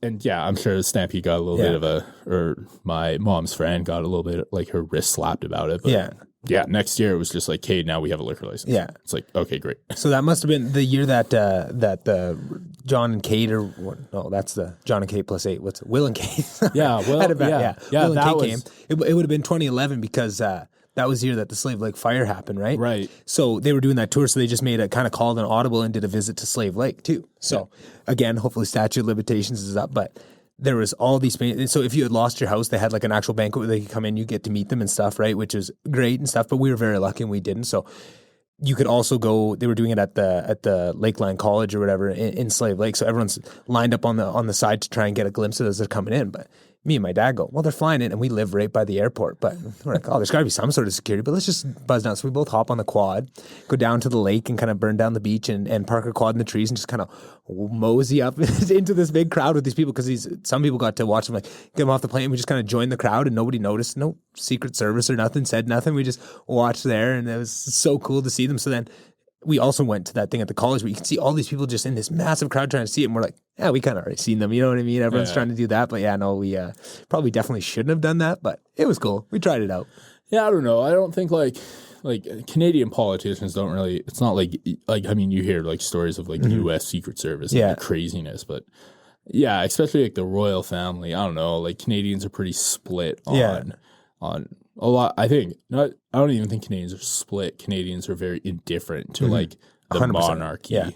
Indifferent and ignorant too. By no fault of their own. Like, who learns about the monarchy in the United Kingdom? Like, that's not a real high on the list of things you need to know to be successful in life. Well, and even then too, it's like it is like technically they are the Canadian monarchy, but it's just like the amount of people that think like the head of state of Canada is the prime minister, and it's like no, it's the Queen of Canada, and she lives in the UK. Yeah, but I don't know. So, do we spend too much money? People also say, coming back to the money thing, like a lot of people say, well, we spend all this money on it, but also it is part of the identity. You know, at the end of the day, like Canadians are all on board, like Canada Day celebrations, and like people come out to see them, and you know, it makes it different than the US, like the election, like you're electing this person, and like the monarchy doesn't have controversy. Like they don't get involved in politics. And I don't know, I was watching I watched The Queen. I think that was a thing on Netflix. Right. Sounds familiar. Yeah, it was about like, I think it's gone on. I watched like the first season, but you can tell they definitely have a policy of like not getting involved in politics. Which sure. Yeah. I mean that recently, I mean with the Governor General, there's been a little tiffs with well, not tiffs, that's definitely undervaluing the situation.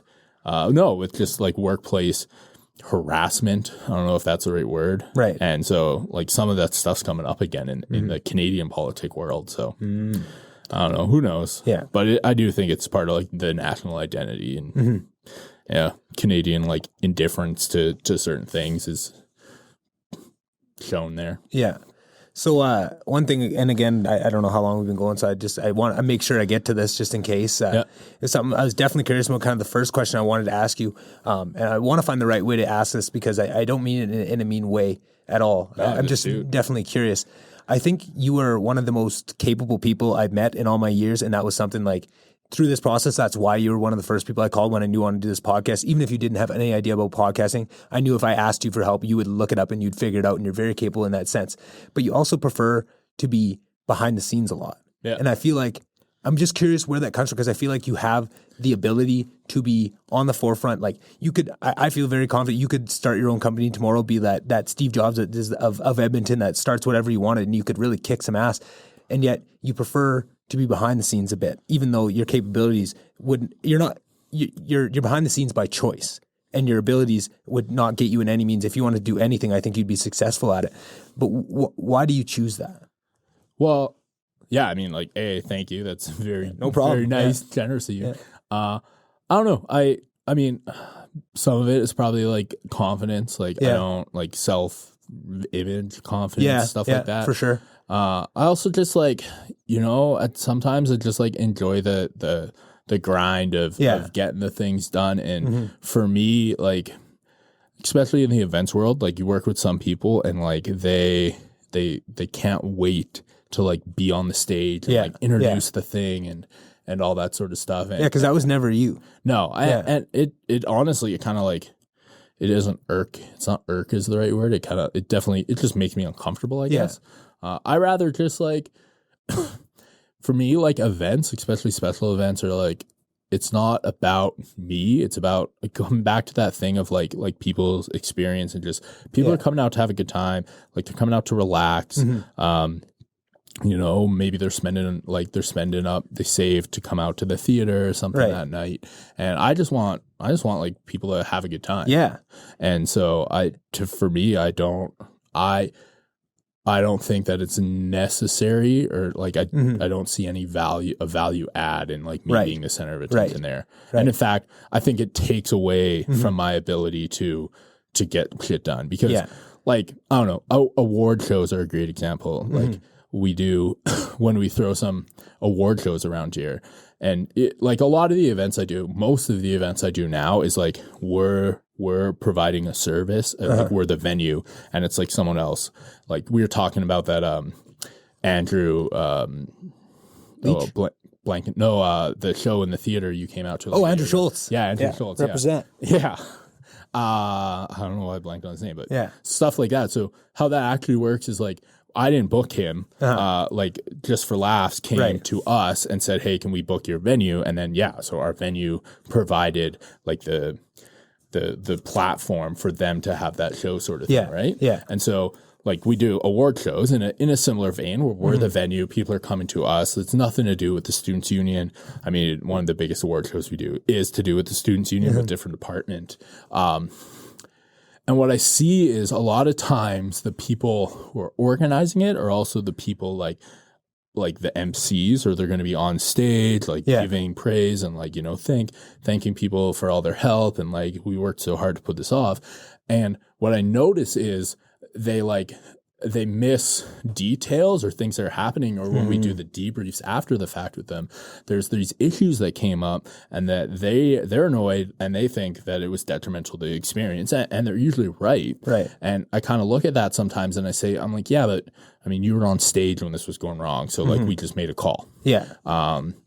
So I don't know. I don't ever want to be in that position where like I'm running an event and something goes wrong because I was up taking praise. Yeah, I get you. So it kind of gates your ability to be as fully capable as you could be when you need to, and you know from experience how important it is to be there when you're needed when things go wrong, because that was something definitely. I mean, I kind of like, this is a ridiculous comparison, but like look at like Elon Musk getting kicked off the board of his own companies because shit he does in his personal life, right? Yeah. It's like the things you do, like if you become the center of attention, it takes away from the work. Yeah, it takes away from your ability to get the work done.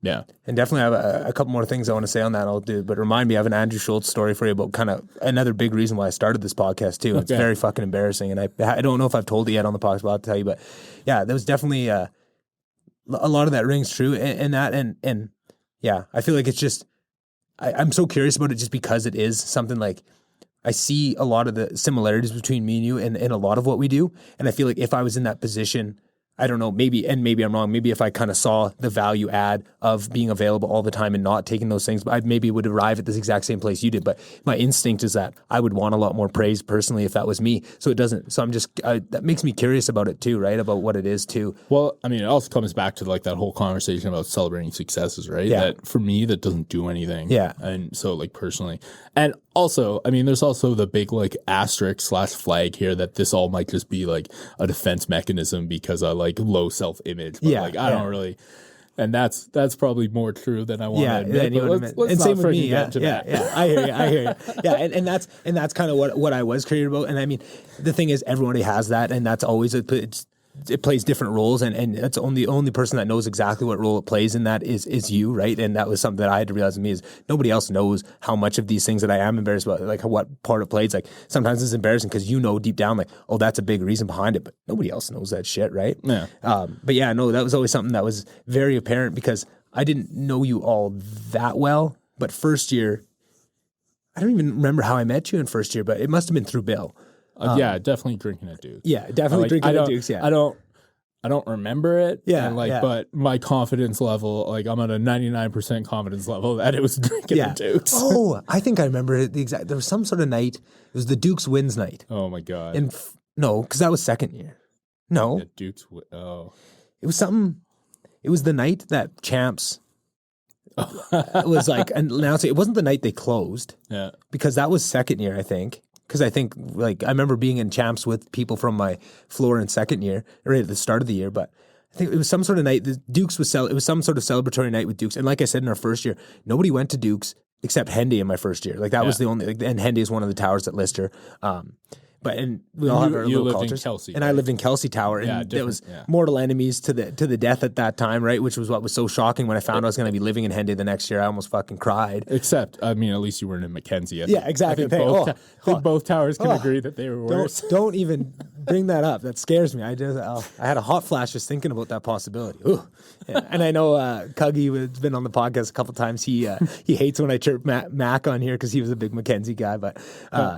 But that was something. Anyways, I don't even know why I got into that of how we met. But in second year, in helping out, when I got to see you in action, because I'd always heard. And here's something else I want to ask you about. But I'd always heard about all the stuff that you did for the LDL. That like Bill and other execs that I'd talked to, Mork and them always said like, oh well, when Brennan got in there, it was kind of faltering in the website, the forums, like that was all you're doing, right? And kind of bringing it up. But I never got to witness any of that. I always heard the stories of what Brennan did for the LDL, and that was very much part of what I thought. But then in helping you set up Campus Cup that next year, I got to actually see you at work and see what you did. And I was so impressed by that. I was like, oh man, like this guy's very capable and stuff. And I feel like I have a very high, like my ego is crazy and I have this crazy self-image of myself. So then when I see other people that impress me, I feel like I have this thing like, if you can impress me, that's very impressive in my own brain. And I saw that. And that was something then I always kept an eye on it. And then all the events you put on, to just be blown away by all these things that you were doing. And just the fact that you're always kind of, like you said, happy that people had a good time. And I was always curious about that because you seem to really genuinely enjoy putting on events that people really enjoyed. Even if something like Week of Welcome and stuff, you're always you wanted it to go well. You wanted people to have fun. I feel like it's just such an admirable quality that even though you don't celebrate yourself. So that was something in my second year of exec, we gave you that award for the LDL of just a lifetime achievement of what you did for the LDL. And that was a big part of it because oh my God. You know, and I know you don't like the praise of this kind of shit, right? Well, I also laugh too because like the Lifetime Achievement Award was started as a joke because the year before, or 2 years, I guess, before you, there was the head ref of the year and there was two guys that had been around for a while, Sadiq and Arlo. Yeah. They're still around. Oh yeah. Well, I still work with Arlo. Yeah. But so we gave Sadiq head ref of the year, and like Arlo was fucking pissed. Yeah. Pissed probably isn't the right word, but probably thought like he should get it. So then after that, we like came back and did like a one more thing moment. Yeah. And we were like, we made this new award, we're giving it to Arlo, the Lifetime Achievement Award. And I still think he's pissed to this day because it was just a ridiculous joke. Yeah. Yeah. And I think you and Arlo are probably the only two people that I know that have ever gotten that award. And his was more of a joke, but yours was very serious just because of that. And I am curious, what was the LDL like when you walked in there? Because like without the forums and the website, like how much different did it look, do you think, before you got in there to when you left? I don't think it was different. No? I like honestly, because like I got involved because of just like the dodgeball. Honestly, the big thing that people don't understand is like the camaraderie and like just the like floor bonding. And it's like, I mean, honestly, going to university could probably be described as like a pretty traumatic experience. Like all these kids you're leaving home, moving out, and like they're not in the same city, and so it's like it's you finding your family and with dodgeball, and not everyone felt this way. There was definitely, but a good majority. There's definitely holdouts. Yeah. I mean, dodgeball had like 1,600 kids lived in Lister, and 1,300 signed up for dodgeball, so pretty high percentage. It was just something that everyone could do. And I mean, we were talking about this last night, and like, again, you got to remember, like putting a lens on. I moved into Lister in 2008, and my first year of exec was 2009. But there was like low barrier of entry, and it was a sport that was like inclusive of I mean, not to like rock the boat too much, I guess, like I'll call it like it was inclusive of both sexes that were on the floor. Like you needed to have like on the court, you needed to have 7 of male or female. Right. And I mean, yeah, I want to say like again, 2008, like obviously the whole gender identity, like I'm sure there's a good argument to be made that it's always been like fluid or personal choice. Right. But it was the movement was catching steam at that time, and it was starting to be brought into more of the mainstream, you could say. Yeah, I mean, I would even say a few years after that, but but it was starting. Yeah, at the time, I mean, honestly, at the time, having a co-ed sport. Yeah, and there's lots of sports that are co-ed, but in name. Usually it means that there's like a male squad and a female squad, and other male squads compete against other male squads, and that was one of the outside of like gym class where like boys and girls would play the same sport at the same time. That was the first organized like co-ed thing that I'd ever done. Right.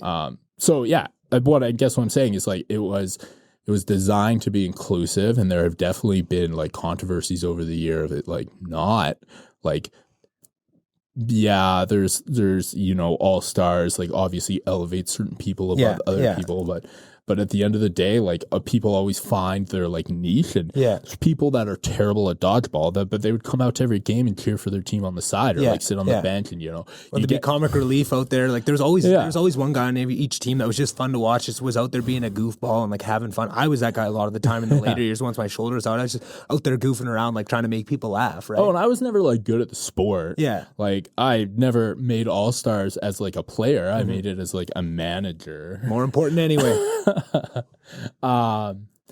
Yeah, but like, there's something to be said about like getting everyone wearing the same jersey and some of that sort of thing, like having a uniform, everyone's on the same team, you're all working towards the same goal. Yeah. And so all that stuff was there. And like, yeah, I mean, I did some stuff like I changed the website. They had a website before and they had an active forum before. And I think the other thing too, like things like Campus Cup and Break the Record would not have happened if like there wasn't the amount of people that want to volunteer. And I mean, when I did Break the Record the first time, when I did the first time I was with the LDL.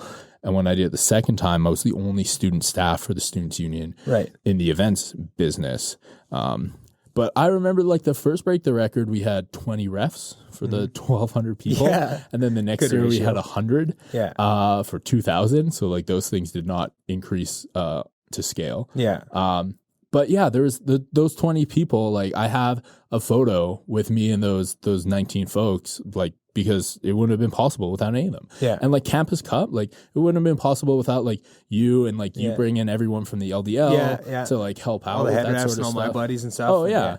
And we had and not to cut you off, but I think to your credit, and we were actually talking about this yesterday, was you created an environment where it was stressful setting up, doing all the lines, getting all these venues set up for Campus Cup. And for people that don't know, Campus Cup was once a year. Brennan put on a tournament that you didn't have to live in Lister to play. The SU and the LDL. SU and the LDL, yeah. But it's pretty much Brennan did the whole thing. But and you could sign up. So alumni would come back. We'd have all these venues around, like the David Tuckey, which is in Lister, where the LDL would play, but then all these other venues, dance studios and stuff all over campus. And it'd be this whole, whole weekend. I think we book every gym on campus. But you somehow managed to make it fun to do that setup. Like we're taping down lines with duct tape, like building these courts and stuff. And there would always be one song we'd play it on repeat, and yeah, exactly. That was one of my favorite ones. That was actually okay. I don't know, like Arlo and I tell this story usually to only people that work for us, but so Timber came around. Love that song still to this day. I think it must have came out in 2012. Because the first Campus Cup, the music video with Kesha wasn't even released yet. But me, I want to say Juno and Alex, like Juno Kim and Alex Cameron, we worked for events, and Arlo worked in the events department, but he was sponsorship coordinator. Right. But so the three of us shared an office. It was like 10:30. The Thursday before, maybe the Wednesday, no, probably the Thursday before Campus Cup. Campus Cup kicked off Friday morning. And we were in the office, and we probably were in the office till like 1 o'clock that night. But at 10 o'clock, Arlo had this office like kind of on the other side of like the big office from us, and like it was just a hole in the wall. It used to be a photocopy room, and it was like cold, and they turned it into Arlo's office. And he just like, the door just opened. Arlo fucking struts out, walked into our office, kicks the door open. We could see him coming because like freaking glass door. And he's like, boys, you need to listen to this song I just found. And it had been like released the day before. And so like he freaking spins up the computer, like an extra computer in our office, plays like Timber by Kesha. And that is all we listened to. I downloaded it to my phone, and like my phone would be used to like play music and stuff in all the gyms. And I think we came out of Campus Cup and the song had been played like 478 times. It was just on repeat. And if anybody tried, because lots of us were in on it, but then there were some volunteers that just didn't get it and weren't having as fun a time with it as we were, and they go try and change it, and as soon as somebody changed it off, the entire gym that was in on it would immediately drop whatever they're doing and freak out and just yell at that person that had changed that song and get Timber put back on. Oh, so much fun. But that's what I'm saying, like, you still have the ability, even though it was kind of like set up and stuff, you still made it fun, which was cool. Well, yeah, and just like, I mean, it's even things like Calgary Stampede, like now, this is my, if last Stampede, like Stampede 2020 would have happened, it would have been my first year like officially on the big Stampede committee. Like get my own name badge, and before I was just like a general volunteer. But even things like that, the only reason that I like was successful is that was because like people wanted to come and like come down, have a good time, and people like Arlo would come out like every single year. And honestly, I always felt like to me, and again, it's like, it's kind of related to that thing about taking praise, but it's like, you gotta like roll up and get your like hands dirty to like be successful, and you gotta like do the things with others for sure. And so like, you know, for me, I've always like, when we're setting stuff up, I'm always gonna help out. Even to this day, like Campus Cup comes around and I'm like taping lines in the gym, and like there's people 10, holy fuck, like 12 years younger than me now that are like in the staff positions I had at the time, but just like do the things and like be part of the team. And like honestly, I feel like it was just, we forged these like bonds through pain and suffering. And the pain and suffering was our own, because where were we Thursday night at 2 a.m? Dukes. And then where were we Friday morning at 7 a.m? Taping gyms. Duct taping. Taking gyms. And then like more than the odd person would run off to the fucking washroom to relieve themselves. One way or another. Or Paul McMillan standing behind the Students' Union building throwing up. I love at Paul. 6:30 in the fucking morning. But yeah, I look back on it sometimes and I'm just like, like we forged a bond through pain and suffering of like getting through this shit. And, that's funny. And you know what? It's something I don't, and maybe I'm not in it enough anymore, but it's something I don't see as much. Even with the staff, there's way more staff nowadays. I mean, when I did like I said, first Campus Cup I was the only student staff, and like great core group of volunteers, like 8 or 9 of them helping out. And now, I mean, they do Campus Cup. Arlo's the manager for internal events. And he's got, pre-COVID, he had 6 student staff that worked for him. And so, and there's him, and then there's me, and then he has an assistant manager as well. And they get like 20, 30 volunteers. And so everyone does a lot less. And I think the other thing too is like, there's a lot less connection. Like, I don't think there are definitely volunteers that are still like this, but I don't think there's a lot of volunteers like you or me or like any of the LDL exec over the years, or the head refs that are just like coming back. I mean, hell, I played in Campus Cup in 2019. That was year 10, first year I'd played, because historically... you were too busy running it. Well, and we just like SU, or the staff weren't allowed to play. Like it was just a rule. It's like, you know what? No, like SU staff don't play, because then things do come up, right? At the end of the day, it is sports and it is a competition. And people take it very seriously. And if they say, you gave yourself an easy bracket or whatever, or, if there's a controversial call in the finals, because there's refs and stuff like that, someone's got to be able to step in and be impartial. And like people's emotions will always run high in sport. So I always felt like it was useful, and I still do to this day. Like, the organizer gotta be impartial. Yeah. I always remember there's other dodgeball tournaments run on campus, and like the organizer of one of the other big ones was like, for years when I was doing like the student events thing and as a student, the organizer for the other big one, they'd always be like, end up in the finals. And I always looked at that and was like, yo, like, and there was always bullshit and people getting pissed off about it. And it just, I remember hearing that all the time about that kind of stuff. Yeah. Yeah. I mean, I was an LDL exec and we won Dodge Fest 3 years in a row. And I think that was looked upon from some people as greasy. Yeah. And I mean, over the years too, I remember stepping in as like a temporary LDL exec during All-Stars and stuff like that, because LDL exec would be in All-Stars. Yeah, we would, we'd recuse ourselves for that 2-week period and not plan any of it, not have any say in the scheduling or any of it, times or nothing. Because things always came up. And I mean, I was never good enough to be on the court. Plus, never good enough, plus my arm. Even to this day, man, when I played Camps Cup 2019, within 2 games, my arm was like still right here. I still have like, I don't know what. For sure. My arm's so fucked from those stories, and just popping crazy amounts of Advil just to get through the pain to keep playing because you're having so much fun with it. But yeah, no, my shoulder's so fucked to this day. Well, I remember one of my last games, like when I actually lived in Lister, like wearing an LDL jersey, I took so much Advil, by the end of it, I was like out of it. Like I was high and like I couldn't, my body wasn't functioning properly, and I was like, oh fuck, probably shouldn't have done that. My liver does not it doesn't need this extra pounding after everything we put it through in those days. Oh man, oh my god.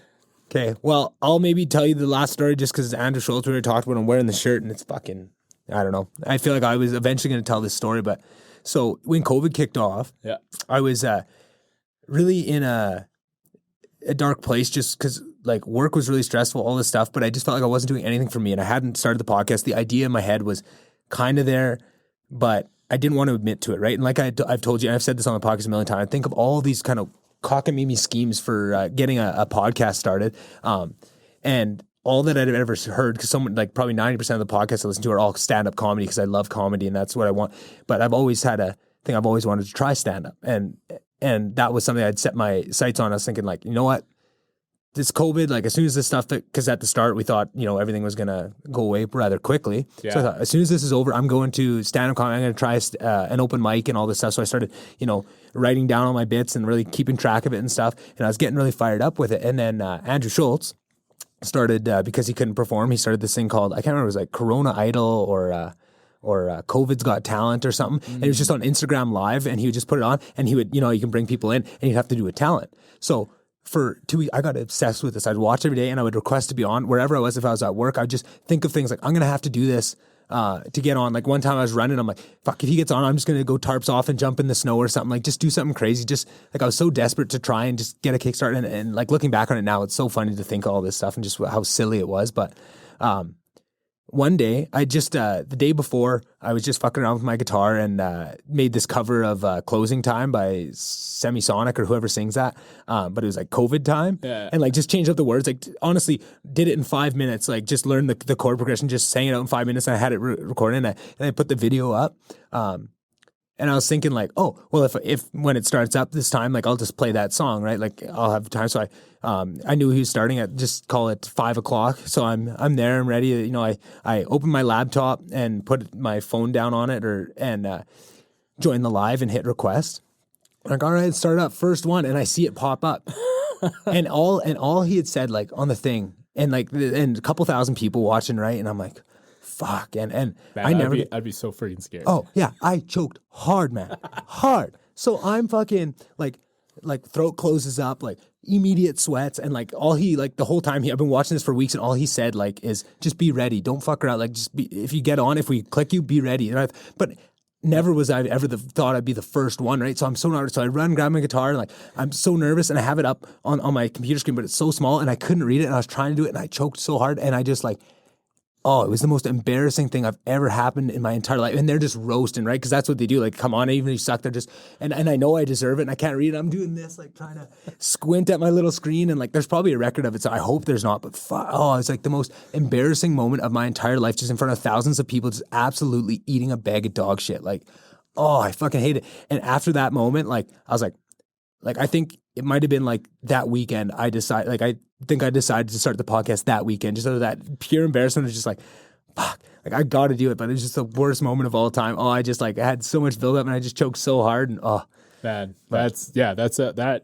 Oh, I'm stressed sitting here thinking about I that. know. Oh, I'm sweating thinking back to it. It's kind of so like embarrassing. I kind of think of it like the same way of like me doing that like hike I talked about a few hours ago. It's like it was a traumatic experience that just like pushed you into action because I mean, like 30 you've done 30 podcasts now in what, 3 months? 4 months. 4 months, Yeah, like that's not exactly a small feat, plus working full time and like other things like Optimize October and shit. So holy, it definitely come pretty freaking far. It's if just you continue funny to on, look back it's crazy.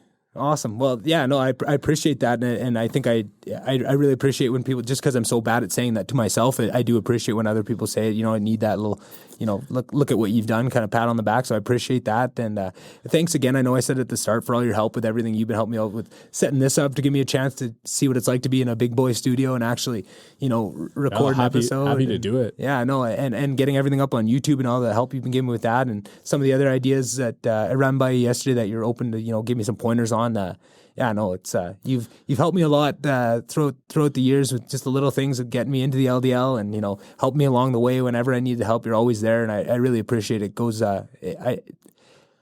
It never goes unnoticed from you. Just everything you've done for me, I really appreciate it. Well, man, like thanks for saying that. It's like I said, happy to help. Some of your won't say them here because, you know, got to launch it somehow. Some of your ideas are just, I think I said, how did I say it last night? It's like, it's so like, it's almost like it's this like a cliche. It's so crazy. It just might work. Yeah. And like, if they come true, it'd be like, we'd probably look back on this freaking recording like in 5-10 years, and I will just be like, holy fuck, Nick, you actually goddamn did it. I know. Crazy bastard, you did it. And that's exactly the thing. And I have so much confidence that I'm going to do it and that I'm going to bring all those ideas to fruition. I just need to find the right help and find the right people to kind of jump on board with it. And that's all that's kind of gating it too, because I'm so willing to do it and I have so much passion and so much fire behind it that I am very confident I'm going to make it happen.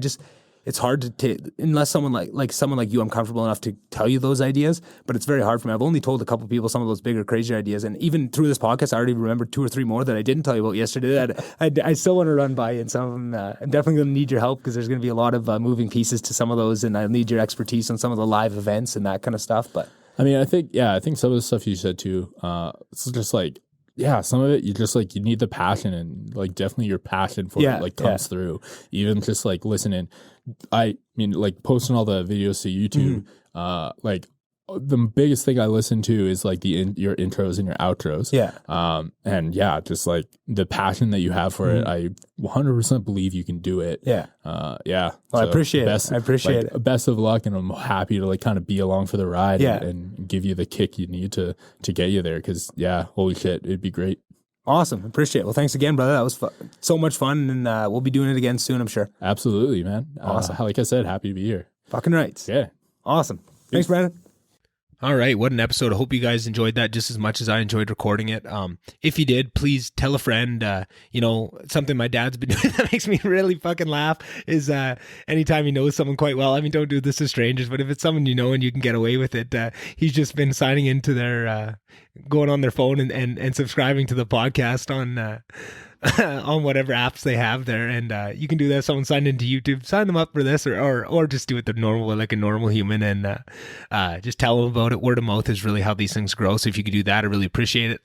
Any subscriptions, likes, those kind of things, comments really help. So Instagram, YouTube, and Twitter for the VonDubCast. It's pretty all available. Oh, and I've got my website right now. It just redirects to my YouTube page, but eventually me and Brennan are going to build it out and put some actual useful things on there. So it's thevondubcast.ca. If you go there, it'll bring you right to the YouTube page in case you got somebody that isn't technically savvy and doesn't know how to get there. That's pretty cut and dry. It doesn't get much easier than that. And still looking for people to bring on. I want to have sponsorship on this podcast by episode 50. So still looking at that, growing my numbers, trying to make sure that I'm in a good spot to bring that on right off the hop. But I've already had a few people kind of kicking the tires on it, and that's really exciting.